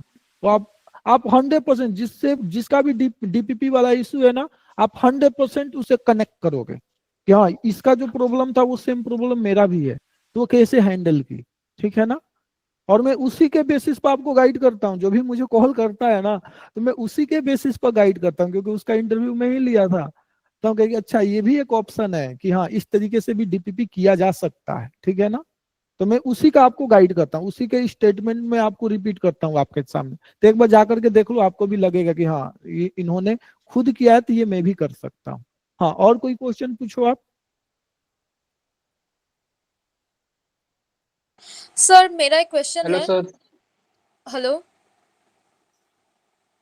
हाँ सर, तो मेरा एक क्वेश्चन है कि हम लोग कोई टॉपिक पढ़ रहे हैं अभी, जब हम नेक्स्ट टॉपिक करते हैं, लाइक 15 दिन पहले किया था या फिर से शायद 1 महीने पहले किया था, तो हम भूलने लगते हैं। लाइक खुद के सॉल्यूशंस देख के ही हम लोग को याद दिलाना पड़ता है अपने आप को कि ठीक है हमने ये किया था, हमने ये किया था, ऐसे किया था। तो सर ये क्या कॉमन है या फिर ये पैनिक करने वाली बात है? लाइक इस चीज़ से बहुत स्ट्रेस आता है कि मेरे को क्या फिर से बार-बार स्टार्ट करना पड़ेगा, फिर से पढ़ना पड़ेगा? तो सर ये मुझे जानना है। हाँ जी, कोई बतलाओ। हाँ, ये तो बहुत कॉमन है। मतलब अभी तो शुरुआत ही की है ना पढ़ने को। जब एफएलटीज देने लगोगे तो वो बार बार रिवाइज होगा, तब वो बैठ जाएगा दिमाग में। Don't worry. I think unit wise test में भी सर, अगर टेस्ट 7 या 8 होगा तो आई थिंक पहले के 3-4 टॉपिक्स भी कवर्ड होते हैं यूनिट वाइज टेस्ट में भी। तो वहां से भी आपका रिवीजन शुरू मतलब रहेगा। I want to add, like, if you are studying one topic, then like you have to make some short notes. Like, if I did this way, like I suppose I'm studying inference, like point estimation. I made a note with 1 to 2 pages, and that would cover the major topics, the basic concepts, and my wall is like I used to write the short notes in a piece of paper, and used to stick them on the wall, and my wall is full now. So whenever I used to get time, I used to just see the wall of my study room, and that way I used to keep revising. So that helps a lot. So you may follow the strategy as well. आतिशमान Mukherjee, आपका तो अच्छा खासा experience होगा, आप इस पर कुछ बोलो हो तो, कि टॉपिक्स के टच में कैसे रहे हमेशा। आप हो? चलो, तो शायद वो चला गया होगा। आप एक व्हाट्सएप ग्रुप ज्वाइन कर लो, ठीक है। व्हाट्सएप ग्रुप में बहुत सारे बच्चे डिफरेंट डिफरेंट के क्वेश्चन पूछते रहते हैं, ठीक है ना। तो एक आपको वहां से हेल्प मिलेगी। आप यदि हमारे कोर्सेज में हो, व्हाट्सएप ग्रुप में हो, पर्सनल वाले में, तो उसमें तुम्हें आजकल माने हर रोज या आप कहो कि माने हर एक दो दिन गैप करके, या हर रोज, ऑलमोस्ट हर रोज भी, कभी कभी डेली भी हो जाता है, मैं सारे क्वेश्चंस मिक्स करके ही भेजता हूँ। टेस्ट तो चल ही रहा है, रोज उनका क्वेश्चंस भी जा रहा है, हर रोज जा रहा है। मैं बहुत सारा क्वेश्चन भेजता हूँ, 20, 30, 40 ऐसे ऐसे क्वेश्चन भेजता हूँ। मैं इसलिए नहीं भेजता कि वो सारे क्वेश्चंस करे, मैं ये उम्मीद से कभी नहीं, इस उम्मीद से कभी नहीं भेजता हूँ। मैं इसलिए 30-40 भेजता हूँ कि वो अपने लायक कोई भी 4-5 क्वेश्चन देख ढूंढ करके कर ले, ताकि वो हमेशा प्रीवियस टॉपिक्स के टच में रहे। और ज्यादा टफ क्वेश्चंस नहीं, एकदम basic question, theoretical type question, जिससे कि वो अपने आप को कंसेप्ट से हमेशा कनेक्ट करके रखे। बाकी तो डीपीपी प्रॉपर जा ही रहा है, टेस्ट प्रॉपर हो ही रहा है, उसमें अच्छे लेवल के क्वेश्चंस मिल ही रहा है। कभी कभी मैं अलग से मीन्स अलग डीपीपी का अलग से मीन्स अच्छे लेवल का क्वेश्चंस बन ही रहा है। तो ठीक है ना। तो आप ये भी हो सकता है, या आप किसी व्हाट्सएप ग्रुप में ज्वाइन है, तो वो भी आपको हमेशा कनेक्ट रखता है। जैसे उमंग ने भी पहले बोला कि आप टॉपिक्स को हमेशा सोचते रहो, बीच बीच में लिख करके देखते रहो, तो वो भी आपको हेल्प करेगा, ठीक है ना। और किसी को कुछ पूछना है? सर मेरा डाउट हेलो था। सर। तो मेरा ये डाउट था कि अभी हम इनिशियली स्टार्ट कर रहे प्रिपरेशन, तो जब तक सिलेबस खत्म नहीं हो रहा तो हमें डीपीपी और अपने यूनिट टेस्ट पे ध्यान देना है, या फिर पीवाईक्यू को भी अभी साथ साथ कर लेना है टॉपिक वाइज, या फिर एंड में करना है? कोई बतलाओ जी। अवनीश, आपकी सिलेबस जैसे जैसे खत्म हो रहा है उसके साथ, मतलब आप अगर कोई टॉपिक पढ़ लिया आज, उसकी जो भी क्वेश्चंस है वो उसी दिन ही करो, एंडिंग में मत रखो। दिस वो लास्ट में आके मुझे बहुत ज्यादा ही पैनिक होना पड़ा था। लाइक काफी क्वेश्चंस मैं साथ साथ करती थी, बट बहुत ज्यादा फोकस लेक्चर्स कंप्लीट करने में रहता था मेरा। तो वो एंड में आके बहुत ज्यादा प्रेशर बिल्ड करता है। तो आप जो टॉपिक कर रहे हो उसका सारे के सारे क्वेश्चन, सारे के सारे PYQs और टेस्ट जैसे पहले साहिल ने भी बोला था, जैसे लाइव होता है वैसे ही कर लो आप। ये बात के लिए मत रखना। आपको लगेगा कि अगर एक बार सिलेबस हो जाए उसके बाद क्वेश्चन आराम से करोगे, ये होता नहीं है। क्योंकि आप ये पूरा थियरी कवर करके एंड में आओगे तो आपको ये थियरी जो आपने पहले पढ़ा होगा ना वो एंड में याद ही नहीं होगा। तो उसका बिल्कुल फायदा 2-3 मंथ्स के वेस्ट ही हो गया है। तो उससे बेटर है कि जैसे जैसे थियरी कवर हो रहा है उसके साथ साथ ही आप क्वेश्चंस PYQ सारे कर लो। एंड आई सजेस्ट PYQs आपको टॉपिक वाइज, शायद IFAS पब्लिकेशन का है, तो आपको टॉपिक वाइज ब्रेक डाउन करके PYQs मिल जाएगा। तो आपको उसको फॉलो कर सकते हो आप। तो क्या बुक का नाम क्या बताया आपने? IFAS पब्लिकेशन का, IIT JAM का और गेट स्टैटिस्टिक्स का भी आता है। प्रीवियस ईयर जो क्वेश्चंस है उसको टॉपिक वाइज इन्होंने अरेंज करके रखा है। ठीक है, तो इन्फ्रेंस का, यूनिवेरिएट, बाइवेरिएट, ऐसे टॉपिक वाइज आपको क्वेश्चंस मिल जाएगा विद आंसर्स। सर तो प्रोवाइड करते ही है विद आंसर्स। आपको वैसे रिवाइज कर सकते हैं if you want to practice the topics or cover the syllabus with that too. It actually helps. मुझे लगता है कि 2018 2017 ऐसे क्वेश्चंस करने से मुझे ज्यादा बेनिफिशियल टॉपिक वाइज PYQs जब मैं कर रही थी वो ज्यादा बेनिफिशियल हुआ था मेरे लिए।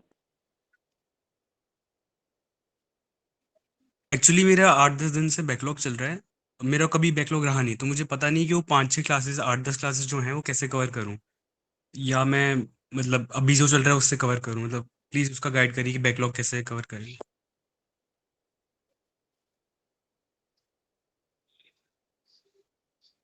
So if I want to add like talk about this, I was thinking आप पैरेलली जो चल रहा है उसको कर लो और प्रीवियस डे का जो है ना उसको भी साथ साथ कर लो। मतलब do 2 lectures a day और उसका क्वेश्चन सब थोड़ा सा कॉम्प्रोमाइज कर सकते हैं if you are not having enough time to do that।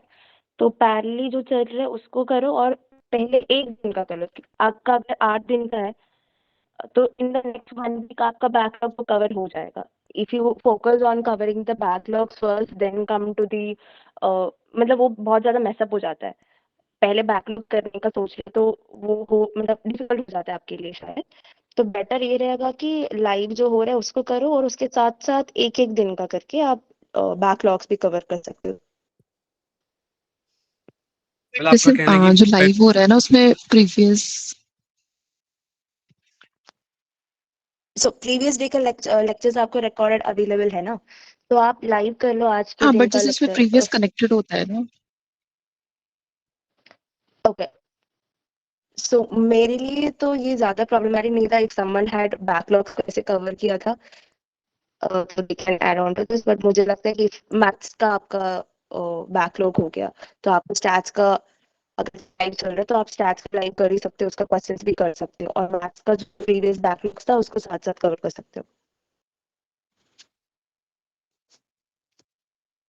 If anyone want to add on to this, I'll be happy to answer. Like, oh, if anyone want to answer this further.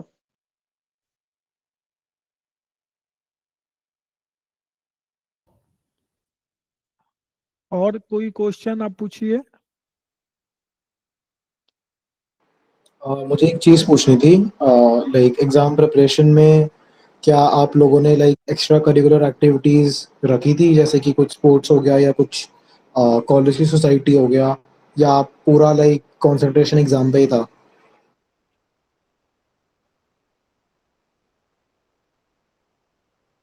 श्रेष्ठ आप बतलाओ।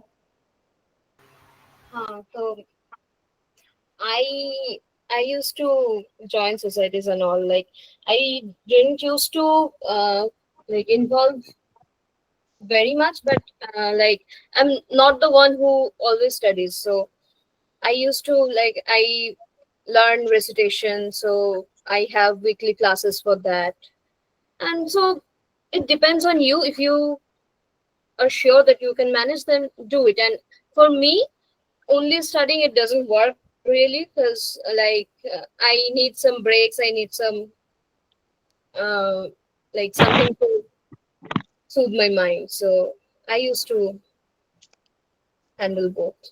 Like in fact, after JAM, if you are talking about ISI, like after JAM, I spent almost a whole month for my college fest.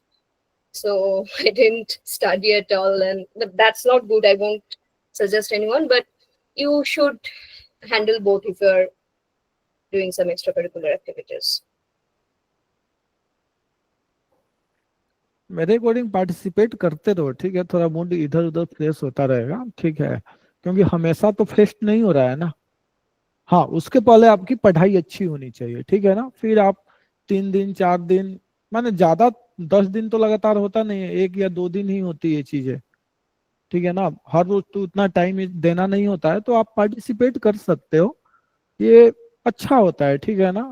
आपकी accuracy भी maintain रखता है, केवल पढ़ना ही नहीं है, एग्जाम में सही सही क्वेश्चन भी सॉल्व करके आना है, तो ये आपकी एक्यूरेसी को काफी हद तक मेंटेन रखता है, ठीक है ना। जब आप आईआईटी में जाओगे ना, तो क्या होता है ना कि बच्चे ना, क्या जैसे कि हम लोग प्रेशर के चलते कि और ज्यादा प्रेशर होगा, हम लोगों ने कोई सोसाइटी ज्वाइन ही नहीं किया, क्योंकि एक्सपीरियंस था नहीं कि, तो जब सेमेस्टर एग्जाम होता था तो वो लोग सोसाइटी भी ज्वाइन किए हैं, सेमेस्टर में भी बेहतर कर रहे हैं, हम दिन भर बैठ करके पढ़ रहे हैं फिर भी उनसे ज्यादा बेहतर नहीं कर रहे हैं, तो होता है, ठीक है ना। ऐसा मैक्सिमम होता है, जो एक्स्ट्रा करिकुलम में पार्टिसिपेट किए हैं ना, वो आपसे बेहतर करेंगे सेमेस्टर एग्जाम में भी, तो उधर भी टाइम दे रहे हैं, लाइफ को अच्छे से एंजॉय भी कर रहे हैं और सेमेस्टर में भी बेहतर कर रहे हैं, तो ये चीज आपके साथ भी होगा, ठीक है ना।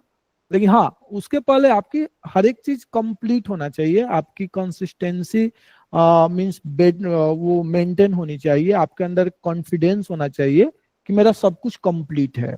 माने अभी तक यदि इस टाइम जैसे कि अभी जुलाई है, ठीक है ना, तो मेरा 6 जुलाई तक जितना होना चाहिए उससे मैं 4 क्लास आगे हूँ, या 4 दिन आगे चल रहा हूँ, या 1 सप्ताह में आगे हूँ, जो भी आप टाइम टेबल बनाए है कि इतने दिनों तक मेरा सिलेबस कंप्लीट हो जाना चाहिए, या इतने दिन तक मेरा यह टॉपिक कंप्लीट हो जाना चाहिए, उसके अकॉर्डिंग आप बिफोर टाइम हो, तब बेशक आपके लिए एक्स्ट्रा करिकुलम एक तरीके से सोने के पर सुहागा का काम करेगा, ठीक है ना, क्योंकि आपकी एक्यूरेसी को मेंटेन रखेगा वो।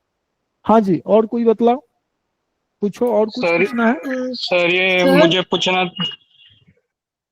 नहीं कंटिन्यू करिए, मैं उसके बाद बोलती हूँ। सर ये मुझे पूछना था कि जैसे कि कोई पार्टिकुलर क्वेश्चन है और मैं उसे ऐसे ही सॉल्व कर रहा हूँ, मतलब टेस्ट नहीं दे रहा हूँ, ऐसे सॉल्व कर रहा हूँ, तो मतलब थोड़ा सोच कर मैं सॉल्व कर लेता हूँ, पर टेस्ट के टाइम वही सेम क्वेश्चन मतलब मैं समझ में नहीं आता कि कैसे अप्रोच करूँ, और वही क्वेश्चन पे ज्यादा टाइम वेस्ट हो रहा है, तो क्या करूँ मैं?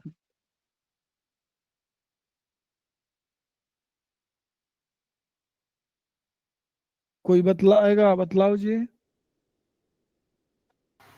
So your strategy should be, at the time of test, you should look at one question at a time.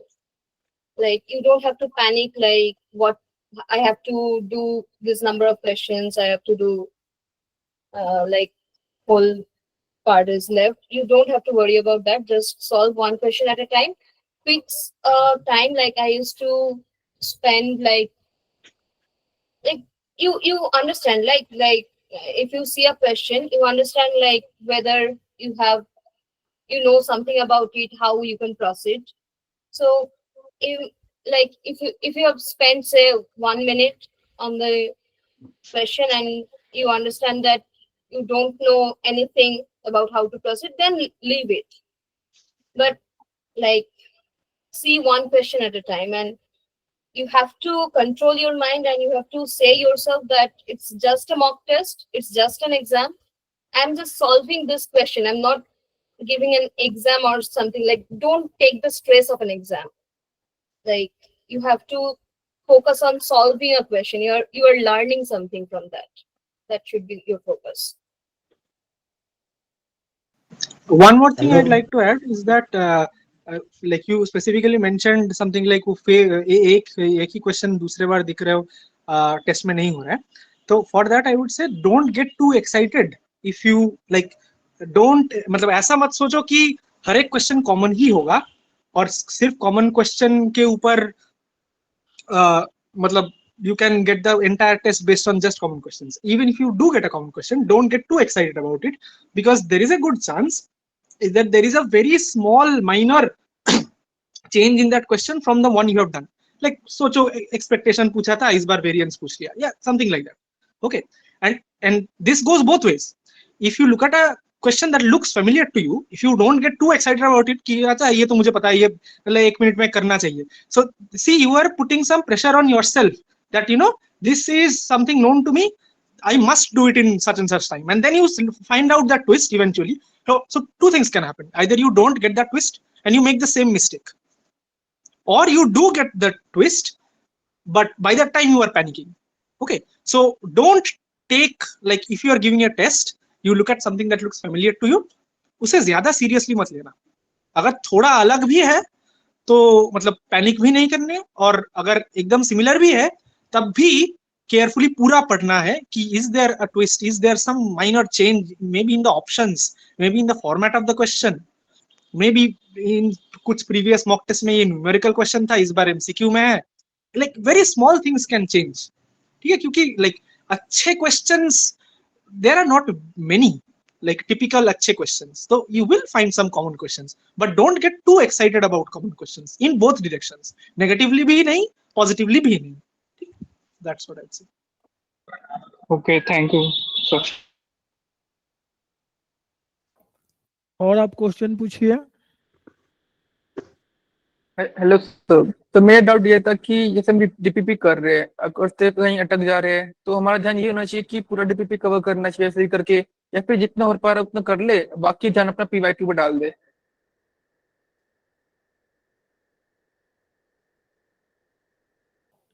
कोई बतलाइए जी.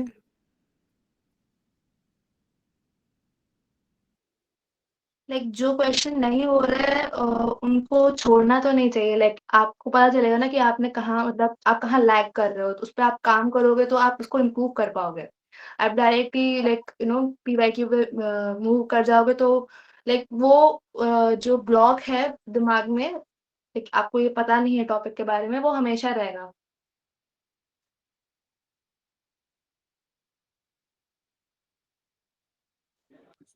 तो स्टिल तो Adding on, हमें मतलब DPP adding on to Tanya, you can always ask your questions in the कोई ना कोई आप answer कर दे.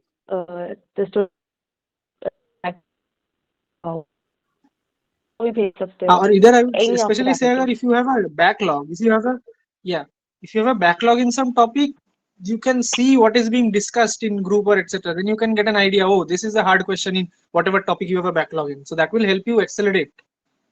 Like maybe you had a 7 days backlog, just by looking at the difficult questions of that topic, you can reduce that to maybe a 3-day backlog. So look at what others are discussing, of course.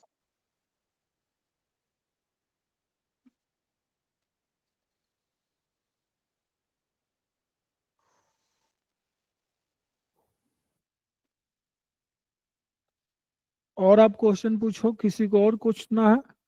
यार कोई accuracy के बारे में नहीं पूछ रहा है कि एक्यूरेसी को अभी यानी टेस्ट अभी तक नहीं दे रहे हो, यही ना. चलो कोई नहीं. हाँ, और कोई क्वेश्चन पूछो आप.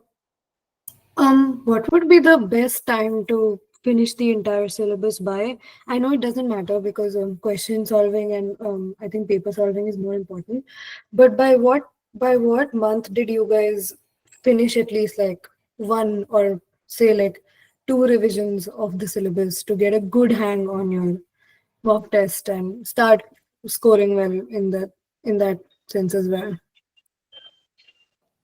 कोई जवाब दो जी आप. I don't please think number ऐसा ऑफ मंथ्स बताइएगा. बेस्ट टाइम ऐसा कुछ नहीं है, क्योंकि सिर्फ सिलेबस कंप्लीट करने से कुछ नहीं होगा. आई गेस फॉर मी मेरा अक्टूबर में खत्म हो गया था, बट सिंस मेरा ड्रॉप ईयर था तो मेरा प्रीवियसली भी बहुत सारा सिलेबस कवर्ड था. सो रियलिस्टिक टारगेट्स रखो, ज्यादा भी पहले कंप्लीट करने के पीछे मत भागो. जो भी है आराम आराम से करो, पूरे डीपीपीज प्रैक्टिस सेट्स सब सॉल्व करो एंड एग्जाम्स पे फोकस करो. एंड एग्जाम में मार्क्स तो नहीं आएंगे, मतलब क्या ही बताना है सुप्रीमम के टेस्ट का, तो वो सबके ही नहीं आते, तो उसका लोड मत लो, हो जाएगा. आई गेस अक्टूबर नवंबर तक ट्राई करो खत्म करने का. All right. Okay. That was very helpful. Thank you. और आप लोगों के पास वेलकम। कोई क्वेश्चन है?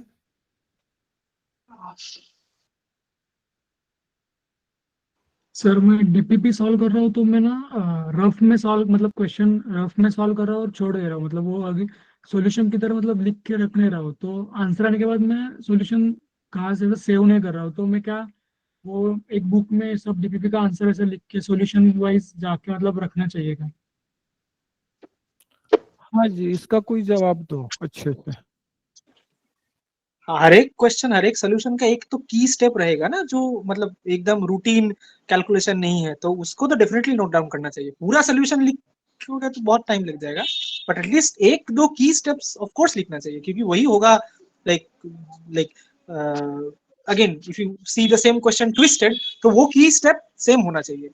फाइनल आंसर फाइनल कैलकुलेशन में कुछ अलग होगा, मतलब इवन ऐसा हो सकता है कि सेम आंसर ही पूछा है, एक बार एक रैशनल करके पूछा ये पी बाई क्यू है, पी प्लस क्यू बताओ, एक बार पूछा पी है, ठीक है, मतलब like many ways to make very small changes, but you should note down the key steps of the solution in such a way that even if there is a small change in the question, that key step is still there.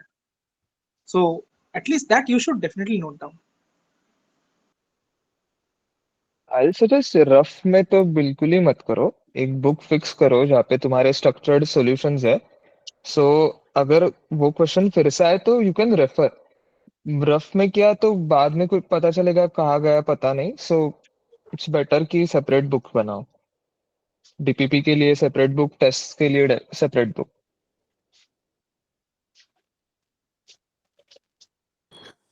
In exam, like you might not know all the options which you are having correct, right?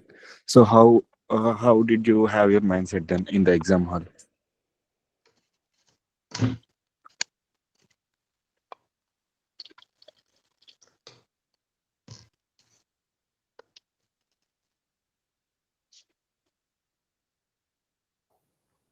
क्या कोई बतलाएगा? So exam आप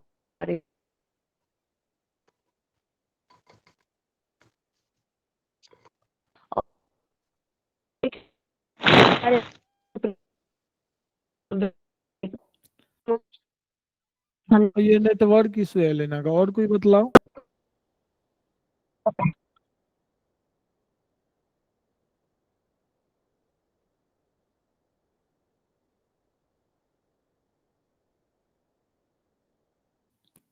हाँ, आपका question क्या था? Sir मतलब exam hall में कुछ ऑप्शंस हमको नहीं दिखेगा कि वो करेक्ट है, जैसा कि मल्टीपल सेलेक्ट क्वेश्चंस में, तो उस टाइम पे कि अगेन दूसरे बार करना पड़ेगा कि उस क्वेश्चन को, या फिर कैसे कैसे माइंडसेट होना चाहिए उस क्वेश्चन को तब? जी हाँ जी, ये एग्जामिनेशन हॉल का पूछ रहे हैं, मीन्स एग्जाम हॉल का पूछ रहे हैं कि जब आप एग्जाम हॉल में क्वेश्चन दे सॉल्व कर रहे हो तो कैसे श्योर आप हो रहे हो कि वो मेरा सही है कि गलत है, यही है ना आपका क्वेश्चन? ऑलमोस्ट वैसे ही है सर। हाँ, तो आप लोग तो एग्जाम दे करके आए हो कि? अगर हाँ, अगर आपने क्वेश्चन सॉल्व किया है और जो आंसर आया है वो मैच नहीं कर रहा, तो जो ऑलरेडी सॉल्व किया है उसमें ट्रबल शूट करने मत जाओ, फिर से सॉल्व करो, क्योंकि जो ऑलरेडी सॉल्व किया है उसमें मिस्टेक्स ढूंढने जाओगे तो उसमें ज़्यादा टाइम वेस्ट होगा, ऐसा मुझे लगता है। सो अगर मेरा कुछ मैच नहीं होता था तो मैं फिर से सॉल्व करता था। और आपका माइंडसेट मल्टीपल सेलेक्ट क्वेश्चंस में कैसा था कि दो या तीन ऑप्शंस टिक करना पड़ेगा ना तब? एक्चुअली मॉक टेस्ट देते वक्त मुझे पता चल गया था कि MSQ was not my strong point, तो मैं एमसीक्यू और एनएटी में ही ज़्यादा फोकस करता था। एमएसक्यू में मैं लास्ट ही अटेम्प्ट करता था, क्योंकि वहाँ पे बहुत अनसर्टेनिटी होता है। सो या थैंक यू। आई थिंक कि सबका क्वेश्चंस ऑलमोस्ट कवर हो ही गया है, अब क्वेश्चंस रिपीट ही हो रहा है, ठीक है? और भी कोई आप लोगों के पास लगता है कि क्वेश्चन है जिसका जवाब नहीं मिला है किसी, या उस क्वेश्चन को किसी ने नहीं पूछा है? सर ये पूछना था कि आप अगर जैम स्टैटिक्स और मैथ दोनों से देना हो तो कैसे प्रिपरेशन करें? जैम स्टैटिस्टिक्स का सिलेबस कर लो, जैम मैथमेटिक्स का सिलेबस आपका ऑलरेडी कंप्लीट हो जाएगा, ठीक है ना। बस एक टॉपिक बचेगा डिफरेंशियल इक्वेशन और एक दूसरा टॉपिक ग्रुप थ्योरी, जिसको आप बाद में कभी भी जब आप 100% श्योर हो जाओगे कि मेरा जैम एमएस की प्रिपरेशन अच्छी हो गई है, तो उस टॉपिक को आप बाद में भी कवर कर सकते हो, ठीक है ना। 30% जो मैथमेटिक्स का सिलेबस है आपका स्टैटिस्टिक्स में, वो मैथमेटिक्स में 70% पोर्शन कवर करता है। क्लियर है? चलो, हाँ और जी, और किसी को आपका नोट्स मेकिंग का कैसे रहता था? किस चीज का नोट्स? सर पूरा साल का जो प्रिपरेशन है उसका जो नोट्स है या उसको फिर रिवाइज करना हो तो नोट्स कैसे मेंटेन करते थे एंड नोट्स को कैसे यूज करते थे अगर करते थे तो? हाँ जी, ये तो आप लोगों का एक्सपीरियंस है ना, बतलाओ जी।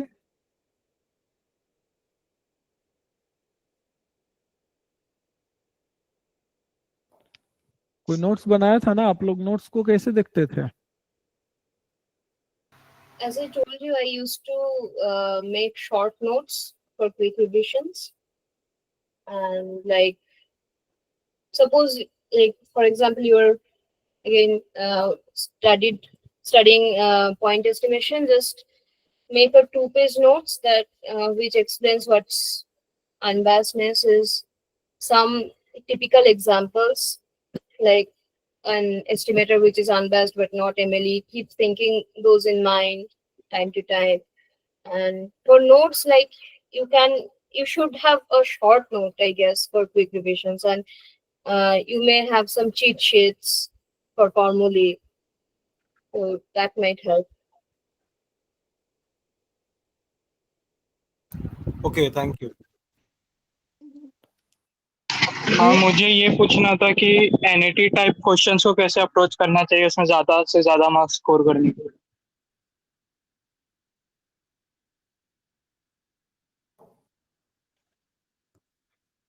कोई बतलाओ जी, एनईटी टाइप क्वेश्चंस को कैसे अप्रोच करें? भाई 51 से अप्रोच करो, ठीक है।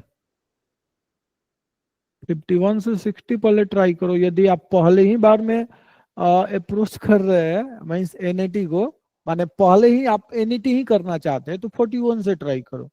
आप पहले सेक्शन ए को ट्राई किए, फिर आप सेक्शन सी में आ रहे हैं, तब सीधे 51 से स्टार्ट करो, ठीक है। या क्वेश्चंस देख लो ये हो रहे हैं तो ठीक है, नहीं नहीं हो रहे तो वापस से 41 पर आ जाओ, ठीक है। वो आपको पेपर ही गाइड कर देगा, ठीक है ना, कि हाँ क्वेश्चंस हो रहे तो आगे बढ़ो, 51 से 60 पहले करो, नहीं हो रहे तो मजबूरी है कि हमें 41 से 50 के बीच में आना ही पड़ेगा, ठीक है ना। और Yes, इस बार तो पेपर ही डिफिकल्ट था, तो एनईटी में काफी लोगों ने काफी अच्छा किया था, नहीं जी, काफी लोग ने एनईटी अटेम्प्ट किया था। एमएसक्यू और एनईटी, एमएसक्यू का भी क्वेश्चंस कुछ इजी था और एनईटी का भी वही था, एनईटी में भी कुछ क्वेश्चंस इजी था और एमसीक्यू ज्यादा टफ था, ठीक है ना। जैसे ये बच्चों का फीडबैक है कि एमसीक्यू ज्यादा टफ था, खास करके 11 से लेकर के 30 के बीच में, और एनईटी और एमएसक्यू कंपैरेटिवली इजी था। तो आपको पेपर का डिफिकल्टी लेवल गाइड करेगा, तो आपको शुरू से माइंडसेट बना करके जाना होता है, ठीक है ना। हाँ और कुछ? Okay, thank you. और किसी को कुछ पूछना है? चलो, तो मेरे अकॉर्डिंग हो गया, ऑलमोस्ट सबका क्वेश्चंस कवर हो गया। तो एक बार मैं आपको ब्रीफली बतला देता हूँ कि हाँ, और कुछ बचा है, पूछना है किसी को? Sir I have a question. हाँ पूछिए। सर एक आपसे पूछना था। हाँ सर मेरे क्या शेड्यूल सेट नहीं हो पाता, मतलब मैं जो भी शेड्यूल करती हूँ वो मतलब कंप्लीट नहीं होता, क्योंकि मेरा क्या है, मतलब कुछ भी कोई टॉपिक आ जाता है उसमें मैं इन डेप्थ चली जाती हूँ, डीप स्टडी करने लग जाती हूँ। तो उसकी वजह से जो मैंने आज के लिए जैसे शेड्यूल में लिखा है कि मुझे आज ये कंप्लीट करना है, तो वो कंप्लीट हो ही नहीं पाता कभी भी। कोई बतलाओ जी, अब इसका तो मैं आप लोग पहले बतलाओ, किसी को कुछ आइडिया है तो। I used to have the exact same problem. Okay, I could not covered the entire, like, whatever I planned. So you just stay calm and, like, don't lose your calm, and whatever you are covering, and, like, you may plan it this way, like, there are 7 days, so you can in the beginning of the week you may plan for 5 days accordingly, and whatever that will get left, you may cover it on the weekends. So that way you can proceed, I guess. Okay, but I schedule for I a would day.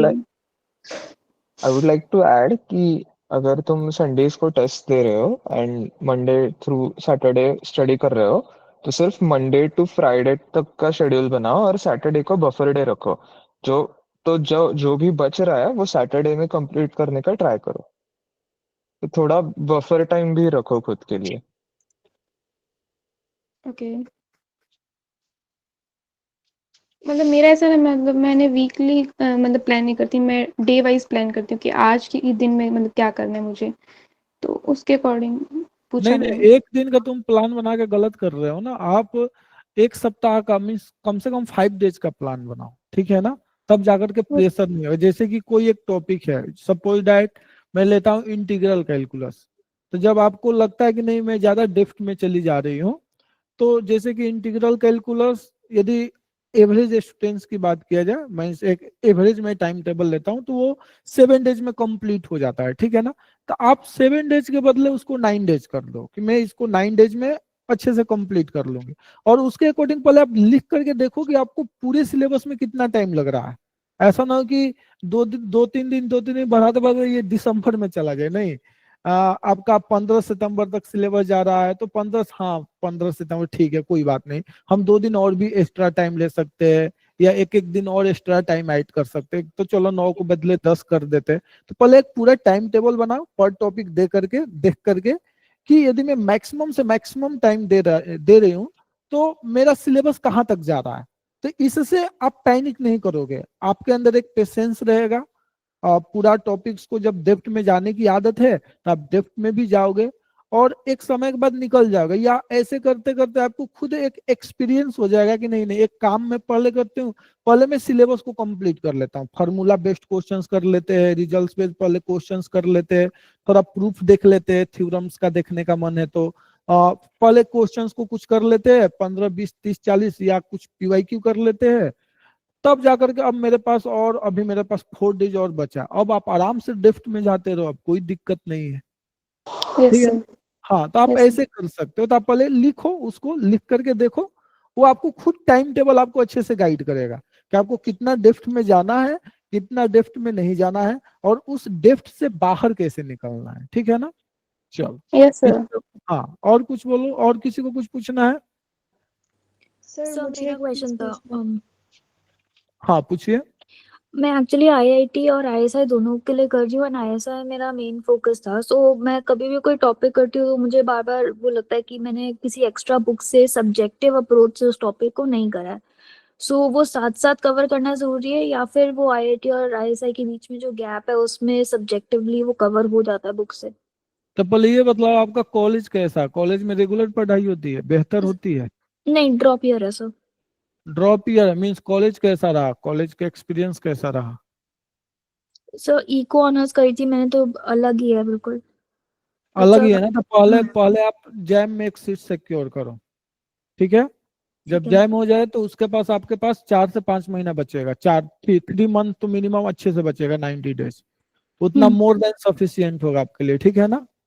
पहले आप jam पर focus करो, jam पे जितना difficult level आप attempt कर सकते हो, ट्राई कर सकते हो, सब करो। साथ में आईएसआई का भी पीवाईक्यू करो, ठीक है। तो बुक्स की जरूरत नहीं है कोई भी? नहीं, अभी आप केवल जैम करो। जैम के लिए जो भी प्रैक्टिस सेट आपको दिया गया है उसको आप टेस्ट जो भी दिया गया आप उसको पहले अच्छे से कंप्लीट करो, ठीक है। ठीक है ना। हाँ, जो भी कॉमन टॉपिक्स है आईएसआई में, सब्जेक्टिव पार्ट में जो भी उससे रिलेटेड क्वेश्चंस मिल रहा है उसको आप सॉल्व करो, क्योंकि सारा पीवाईक्यू आपके पास है, तो जो जो हो रहा है आप उसको करो, ठीक है। हाँ जी। बाकी जो भी इस बार सब्जेक्टिव टाइप का क्वेश्चंस का डिस्कशन हुआ है, मैं इस मंथ के लास्ट तक आपका सारा वीडियो अपलोड करवा दूंगा ISI सेक्शन में, ठीक है ना। तो आप उसको जाकर के वहां से हेल्प लेकर के देख सकते हो कि कैसे सब्जेक्टिव टाइप क्वेश्चन सॉल्व हो रहा है, वो भी आपको हेल्प करेगा, ठीक है ना। जी थैंक यू। हाँ, और किसी को कुछ पूछना है? हाँ सर मुझे हाँ सौम्या भारती पूछिए। जी सर, मेरा सर BSc मैथमेटिक्स है, तो ISI एमएस्टेट जो प्रोग्राम है उसमें कोई दिक्कत आ सकते है क्या? क्या क्या मतलब? कोई दिक्कत नहीं आएगी, बस आपको अपना प्रिपरेशन बेहतर रखना है, ठीक है। और ISI का जो सब्जेक्टिव पेपर है उसके लिए क्या अप्रोच रहेगा? उसके ISI लिए एमएस्टेट कुछ का अप्रोच नहीं है। देखो जैम कर रहे हो ना, तो ऐसा नहीं कि ISI कुछ अलग है, बस ISI में सब्जेक्टिव टाइप लिखने आना चाहिए, ठीक है ना। पहले जैम कर लो अच्छे से, अच्छे लेवल का क्वेश्चंस कर लो, PYQ अच्छे से कर लो, प्रैक्टिस सेट कर लो और DPP कर लो, फिर इसके बाद ISI का PYQ तरीके से कर लो। वो आपके कॉन्सेप्ट्स को बिल्ड कर देगा। कॉन्सेप्ट से आप अब जब आप जैम करने के बाद जब आप ISI के क्वेश्चंस पर आओगे ना करने के लिए सब्जेक्टिव, तो आप हर एक चीज को कनेक्ट करोगे, हर एक चीज आपको समझ में आएगी। बस उसको केवल कैच करना है, बाकी कुछ नहीं करना। अब ऐसा नहीं कि आपको समझने में दिमाग लगाना है, अब आपको समझने में दिमाग नहीं लगाना है, अब आपको समझ वो तरीका देखना है कि एक्चुअली ये किया कैसे जा रहा है, ये हो कैसे जा रहा है, मीन्स ये हो कैसे रहा है। बस आपका फोकस केवल यही होगा। ऐसा एक भी सिंगल लाइन नहीं होगा जो आपको समझ में नहीं आएगा, सब कुछ समझ में आएगा, बशर्ते कि आपकी जैम की प्रिपरेशन बेहतर होनी चाहिए या कॉलेज में बेहतर पढ़ाई होनी चाहिए। दोनों में से कोई एक होना चाहिए, ठीक है ना। या तो आपके कॉलेज में बेहतर पढ़ाई हो या फिर जैम बेहतर तरीके से आपका मीन्स जैम में आपकी बेहतर पकड़ हो, ठीक है ना। हाँ सर, वो जो ISI तो एमएस्टेट का जो मैथमेटिक्स पोर्शन है वो क्या ओलंपियाड लेवल का है क्या JEE एडवांस का लेवल का है? कौन मतलब कैसा लेवल, कौन सा लेवल का है? +2 लेवल का है, +2 लेवल का, बहुत खास नहीं है। वो नहीं भी पढ़ोगे फिर भी हो जाएगा। PSA पार्ट का बोल रहे हो ना आप? नहीं सर, PhD पार्ट का जो सब्जेक्टिव में जो मैथमेटिक्स पोर्शन है वो थोड़ा वही अच्छा, जो मैथमेटिक्स का तो वो BSc लेवल का है, BSc +2 दोनों है, दोनों कंसेप्ट अप्लाई होता है। कभी कभी ग्रुप थ्योरी का भी एप्लीकेशन हो जाता है, ठीक है ना। तो मैं BSc मैथमेटिक्स में हूँ तो वो कवर हो जाएगा क्या? वो मैथमेटिक्स जो पोर्शन है ISI हाँ, सब कवर हो जाएगा, सब जैम में सब कवर हो जाएगा, जैम में कुछ भी नहीं बचेगा। जैम सबका सेंटर है, ठीक है ना। जैम के प्रिपरेशन से ISI का सिलेबस, गेट का सिलेबस, नेट JRF का सिलेबस, CMI का सिलेबस सबका कवर हो जाएगा। बस सबके एग्जाम का पैटर्न अलग है, आपको उसके अकॉर्डिंग देखना है केवल, ठीक है ना। सर मैथमेटिक्स के लिए कोई स्टैंडर्ड बुक्स वगैरह कोई है? सब बुक BSc लेवल का है, अकेडमिक है, कॉम्पिटेटिव लेवल की कोई किताब नहीं है। वो आपको प्रूफ में हेल्प करेगा बुक ज्यादा से ज्यादा, ठीक है ना। क्वेश्चंस के लेवल में वो आपको हेल्प नहीं करेगा, क्वेश्चंस के लिए आपको एक्स्ट्रा करना ही पड़ेगा, आपको अपना एक्स्ट्रा दिमाग लगाना पड़ेगा, हेलो क्योंकि सर। बुक अकेडमिक क्वेश्चंस है। हाँ सर बोल रहे थे कि सर यानी कोई परसेंटेज क्राइटेरिया है सर क्या IIT में एडमिशन के लिए? नहीं, कोई ग्रेजुएशन परसेंटेज क्राइटेरिया नहीं है, हर डिवीजन में ओके तो आपका एडमिशन होगा, ठीक है ना। हाँ ओके सर, थैंक यू। और किसी को कुछ पूछना है? हाँ सर मुझे कुछ पूछना है। सर मैंने बहुत लेट एडमिशन लिया था, मतलब अभी मेरा बस बेसिक्स ही 50% हुआ है, तो मुझे बहुत डर लग रहा है कि अभी कैलकुलस बाकी है, बहुत सारा कंप्लीट करना है। तो मुझे थोड़ा गाइडेंस चाहिए कि मैं क्या करूँ जिससे मतलब सिलेबस टाइम से ख़त्म हो। मैं आपको बतलाया ना, आप टाइम टेबल लिखो, पहले सारे टॉपिक्स को लिखो। जब मैं अपना प्रिपरेशन किया था तो मैं 4 बार पहले टाइम टेबल बनाया था, लिख करके 4 से 5 बार में लिख करके देखा था कि हाँ मैं कहाँ तक मैं एक टॉपिक में कितना, जैसे कि मैं बना दिया 3 दिन का टाइम, अरे यार ये तो जल्दी कंप्लीट हो गया, नहीं 2 दिन और ऐड करते हैं, ठीक है यार ये तो अभी भी जल्दी हो गया। फिर 15 दिन, ये तो बहुत ज्यादा हो गया, थोड़ा और कम करते हैं। चलो एक काम करते हैं, ये टॉपिक छोटा लग रहा है तो इसमें 10 दिन जाएगा, ये टॉपिक बड़ा लग रहा है इसमें 15 दिन जाएगा, ये टॉपिक और बड़ा लग रहा है तो इसमें 18 दिन जाएगा। तब जो भी आपको फील हो रहा है उसके अकॉर्डिंग पहले लिख करके देखो कि एक्चुअल सिलेबस जा कहाँ तक रहा है। जो आपको ये टेंशन वाली बात बोल रहे हो ना, ये इसको कम करेगा, ठीक है ना। तो पहले आप टाइम टेबल हर एक टॉपिक का लिखो कि कितने दिन में एक टॉपिक कंप्लीट हो रहा है आपका। ऐसे ही आप सिलेबस भी देख करके सिलेबस उठाओ, सिलेबस में देखो सिलेबस का लेंथ कितना है। हाँ, इसमें टॉपिक ज्यादा लग रहा है तो चलो ये इतने दिन में जाएगा।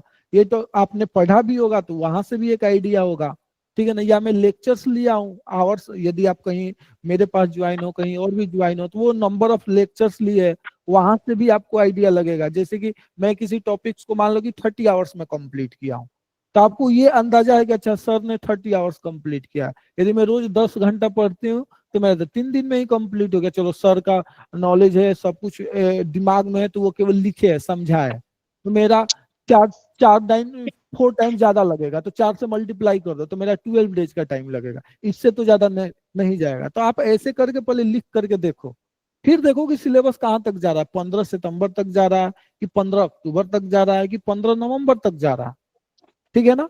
फिर आपको खुद ही आपको गाइडेंस मिलने लगेगा, यानी खुद आप अपने आप को गाइड करोगे कि हाँ हमें इतना मीन्स यहाँ तक मेरा, या इस तरीके से मैं करूंगी तो मेरा हो जाएगा, ठीक है ना। ठीक है आप सर, एक थैंक बार यू भी सर। टाइम टेबल नहीं लिखे हो ना अभी तक?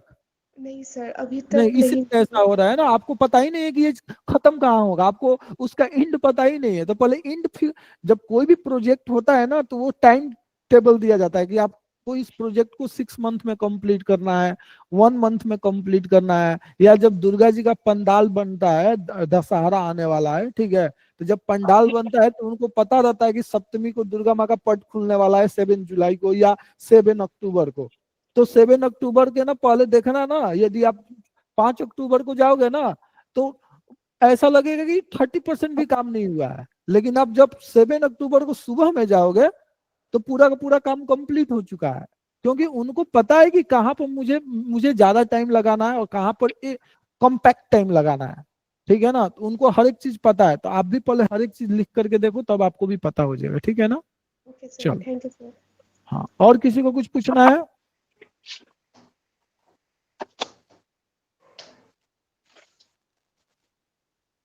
हो गया? चलिए, तो मेन कंक्लूजन ये है कि टाइम टेबल बनाओ हर एक चीज का, ठीक है। टॉपिक्स को बीच बीच में लिख करके देखते रहो कॉन्सेप्ट्स के रिवीजन के लिए। रेगुलर टच में रहना है तो व्हाट्सएप ग्रुप के टच में रहो।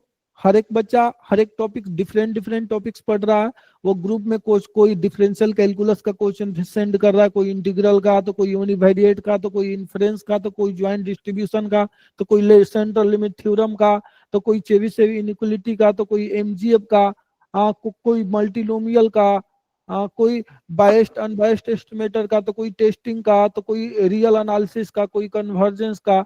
तो डिफरेंट वैरायटीज ऑफ क्वेश्चंस आ रहे हैं, क्योंकि ग्रुप में 300-400-500 बच्चे हैं, तो हर बच्चा एक टाइम पे एक ही टॉपिक को नहीं पढ़ रहा है, हर स्टूडेंट डिफरेंट टॉपिक्स को पढ़ रहे हैं और वो ग्रुप में उसके अकॉर्डिंग क्वेश्चंस आ रहे हैं, ठीक है ना।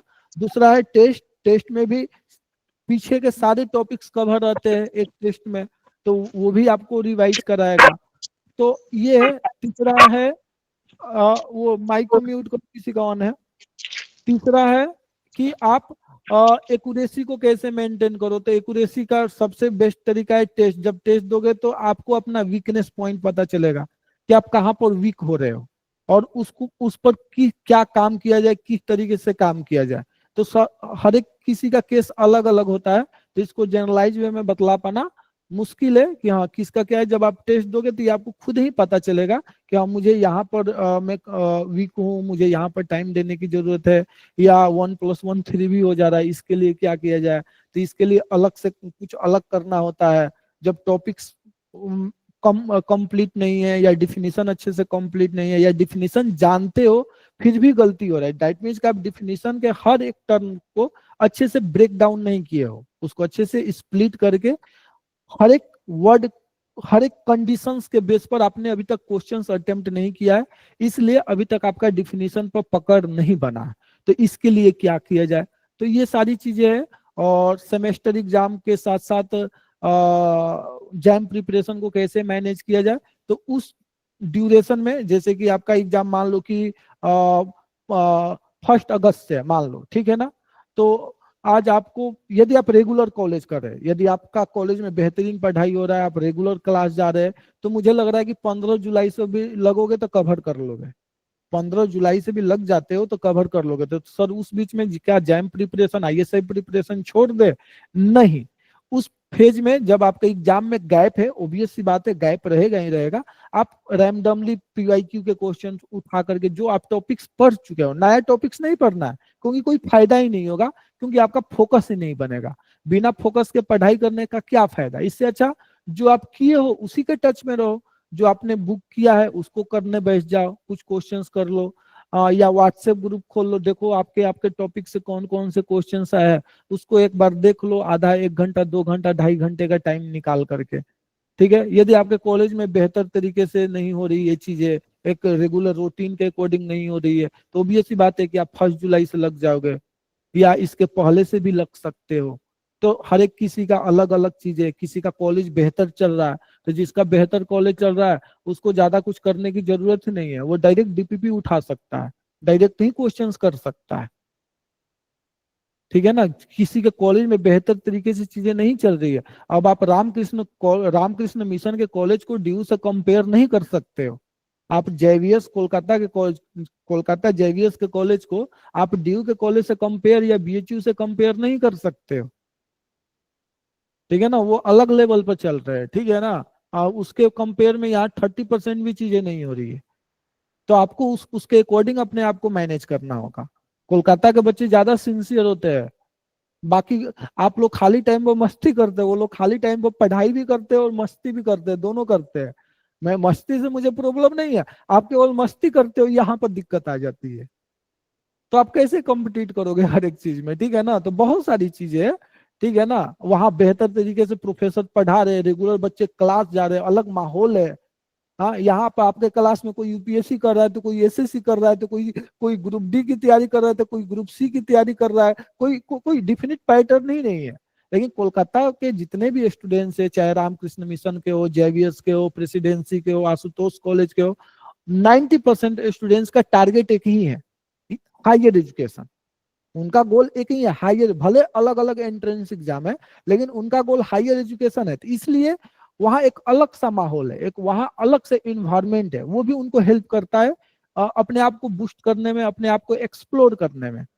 बाकी के कॉलेजेस में क्या है कि हर एक बच्चे कर रहा है बीएससी, लेकिन उसका टारगेट +2 लेवल का एंट्रेंस एग्जाम पर है कि कैसे भी एसएससी निकल जाए, एनटीपीसी का एग्जाम निकल जाए, तो वो ये भी डिस्टर्ब करते हैं। तो बहुत सारे फैक्टर्स है, ठीक है ना। वहाँ कॉलेज में डिसिप्लिन वे में एग्जाम होता है, पढ़ाई होती है, बहुत सारी चीजें होती है, यहाँ नहीं होती है। तो आप हर एक चीज को एक पैटर्न में रख करके नहीं देख सकते, हर एक किसी का केस अलग है। तो आपको उनके इक्विवेलेंट मेहनत करना पड़ेगा। तो उनके इक्विवेलेंट मेहनत या तो सेल्फ स्टडी से करो, या आप किसी के अंदर ज्वाइन करके गाइडेंस लेकर के करो। तो आप देखो कैसे कर सकते हो, मिला जुला करके क्वेश्चन सबको करना, ठीक है ना। और कोई पूछ रहा था कि क्या कोई सा जैम लेवल के क्वेश्चंस को करने के लिए कोई बुक है? अभी तक ऐसा कोई बुक नहीं है। या तो आप क्वेश्चन खुद से क्रिएट करो, वैसा क्वेश्चंस खुद से बनाओ, दिमाग में नए क्वेश्चंस का फॉर्मेशन करो, फिर उसको सॉल्व करो, उसको स्प्लिट करो, प्रीवियस ईयर को 5-6 बार सॉल्व करोगे तो आपको एक अच्छा खासा स्ट्रैटेजी मिल जाएगा कि क्वेश्चंस किस तरीके से होना चाहिए, किस तरीके का होना चाहिए, ठीक है ना। जैसे कि जब पटना में बच्चे जेई करने के लिए आते हैं ना, तो सबको लगता है कि टीचर सब जेई की तैयारी करते हैं, ठीक है। जब वो एग्जाम दे करके निकलते हैं ना, कहते हैं कि हम तो जेई की तैयारी नहीं कर रहे थे, क्वेश्चन भी हवा नहीं लगता है। आप विश्वास नहीं करोगे, क्वेश्चन भी हवा नहीं लगता है, क्योंकि वो एक्चुअल में जेई पढ़ा ही नहीं रहे थे, वो तो जेई के नाम पर चीट कर रहे थे। वो तो एग्जाम देने के बाद पता चला ना कि हम तो जेई की क्लास कर रहे थे, एक्चुअल में वो जेई की क्लास थी ही नहीं, वो तो +2 लेवल की क्लास, थोड़ा जेई से हल्का ऊपर था, ठीक है ना, लेकिन जेई लेवल का नहीं था। तो उसके लिए आपको या तो कोई पहले से बतला दे, तो तब आप होशियार हो जाओगे, तब आप सचेत हो जाओगे। मेरे हाथ में भाई ब्रांड का पैकेज आ गया था जाते ही पटना, तो मैं मिलाता था तो कोई छुआछूती नहीं था, क्वेश्चन भी नहीं डगमगाता था, हिलता भी नहीं था। तो मैं क्या किया कि मैं छोड़ दिया ट्यूशन है, ठीक है, इससे अच्छा कि मैं सेल्फ स्टडी कर लूं। तो फिर मैं सेल्फ स्टडी करना स्टार्ट कर दिया। तो या तो आपका उस लेवल का पढ़ाई, हाँ, लेकिन मेरे बगल में ऐसा लड़का था कि जो मीन्स अच्छा खासा पढ़ रहा था, ठीक है ना, तो फिर वहां से मुझे हेल्प मिल गई। फिर एक समय ऐसा आया कि वो मेरे से हेल्प लेने लगा, क्योंकि मैं उससे ज्यादा मेहनत करके मैं आगे निकल गया। फिर हाँ, फिजिक्स केमिस्ट्री मेरा बेहतर जगह था, फिजिक्स अच्छा लेवल का सर पढ़ा रहे थे, फिजिकल केमिस्ट्री एकदम बर्बाद कर दिए हमें, ठीक है, केमिस्ट्री ने महा बर्बाद कर दिया, ठीक है ना। तो वो सारी चीजें थी। एक फिजिक्स से मुझे ढंग का ट्यूशन मिला था, ठीक है ना, पटना में। तो आधे बच्चे ऐसे ही अंधकार में रहते हैं। तो मैक्सिमम जैम के साथ यही होता है, मैक्सिमम लड़कों के साथ। आपको थोड़ी पता है कि लेवल क्या है, वो तो एग्जाम से निकलने के बाद पता चलेगा ना कि एक्चुअल में लेवल क्या है। एक्चुअल लेवल क्या है वो एग्जाम देने के बाद पता चलता, स्टार्टिंग में पता नहीं चलता। जैसे कि 2023 का मैं डेटा बतला दूं, 2023 से ड्यू से भर भर के रिजल्ट आया था, ठीक है ना, क्योंकि मेरे पास उस समय कोलकाता के बच्चे कम थे, ना माने बहुत ही कम थे आज के कंपेयर में। तो मेरे पास केवल ड्यू के बच्चे थे। तो एक्चुअल में क्या है ना कि कोलकाता के बच्चों का कॉलेज अच्छा चलता है, ठीक है, कंसेप्ट इनका बेहतर है, बस इनके पास क्वेश्चंस की कमी थी, इनके पास बेहतर क्वेश्चंस नहीं था। तो 2023 में उतने बच्चे मेरे पास नहीं आए, माने बहुत ही, रामकृष्ण मिशन के एक भी बच्चे नहीं थे 2023 में, ठीक है ना। JIVS के ही एक आध दो मिले थे, तो मिले थे, जिनका सेकेंड और वो क्या नाम है कौस्तुभ पॉल वगैरह, वही 2-3 स्टूडेंट्स थे। बाकी ये आपका आशुतोष कॉलेज या दूसरे कॉलेज से 2-3 स्टूडेंट्स है, ठीक है ना, जो ड्यू में MSc कर रहे थे। वो भी कैसे जाने, जब वो ड्यू में आए तब वो हमारे बारे में जाने, तब वो हमें ज्वाइन किए थे, ठीक है ना। तो उस समय ड्यू से भर भर के रिजल्ट आया था, लेकिन कोलकाता के बच्चे आ गए, ऊपर से वो मेहनत ही है, कॉलेज बेहतर चल रहा है, ठीक है, वो सब कुछ करके आते हैं, यानी वो और मेरा कंसेप्ट और उनका और क्वेश्चंस उनको एक अच्छा खासा बूस्ट कर देता है, एक उनको एक्सकलरेशन दे देता है, वो एक्सकलरेट हो जाते हैं, उनके सारे कॉन्सेप्ट्स के पुर्जा खोल के रख देता है मेरा क्वेश्चन, तब कोलकाता का भर भर के रिजल्ट आ रहा है, ठीक है ना। तो वो चीज है। तो इसका ऐसा, यानी यदि मेरे पास कोलकाता का बच्चा ना आए, केवल बाकी जगह के बच्चे रहे, यानी कोलकाता के बच्चों के पास मेरा क्वेश्चन न पहुंचे, तो डिफिकल्ट पेपर में ये भी लुढ़क जाएंगे। 2023 का रिजल्ट उठा करके देख लो, रामकृष्ण मिशन से बहुत कम बच्चे गए थे, JIVS से बहुत कम बच्चे गए थे, बहुत ही कम रिजल्ट हुआ था उस समय। पहली बार IIT कानपुर में भर भर के बच्चे गए थे। BHU से 14 बच्चों का एडमिशन हुआ था 2023 में, 14-15 बच्चों का एडमिशन हुआ था। DU से केवल रामजस कॉलेज से 6 बच्चों का एडमिशन हुआ था, केवल रामजस कॉलेज, ठीक है ना। तो वो चीज है, तो आपको भी इनके इक्विवेलेंट मेहनत करना पड़ेगा। ऐसे नहीं कि हाँ भाई खाली में पुलाव थोड़े पकाओगे भाई, कोलकाता वाले बच्चे मेहनत कर रहे हैं, तो आपको भी मेहनत करना पड़ेगा। ओबियस सी बात है, मेहनत करोगे तो यार ओबियस सी बात है, भले जैम नहीं होगा, कहीं और जगह बेहतर कर लोगे। जैसे राधिका को देख लो, और भी ऐसे 10-15 स्टूडेंट्स है जिनका CMI बेहतर हो गया, 2-3 और स्टूडेंट्स है जिनका ISI बेहतर हो गया। तो कहीं ना कहीं बेहतर रास्ता निकल जाएगा यदि आप उस लेवल का मेहनत स्टार्टिंग से करोगे तो, ठीक है ना। तो बाकी मेरे तरफ से यही था, बाकी बेस्ट ऑफ लक। और कुछ भी कमी है, थोड़ी भी चीजें हैं, बाकी चीज के लिए हम हैं, ठीक है ना, आप कभी भी हमसे पूछ सकते हो। तो चलो, good night, best of luck.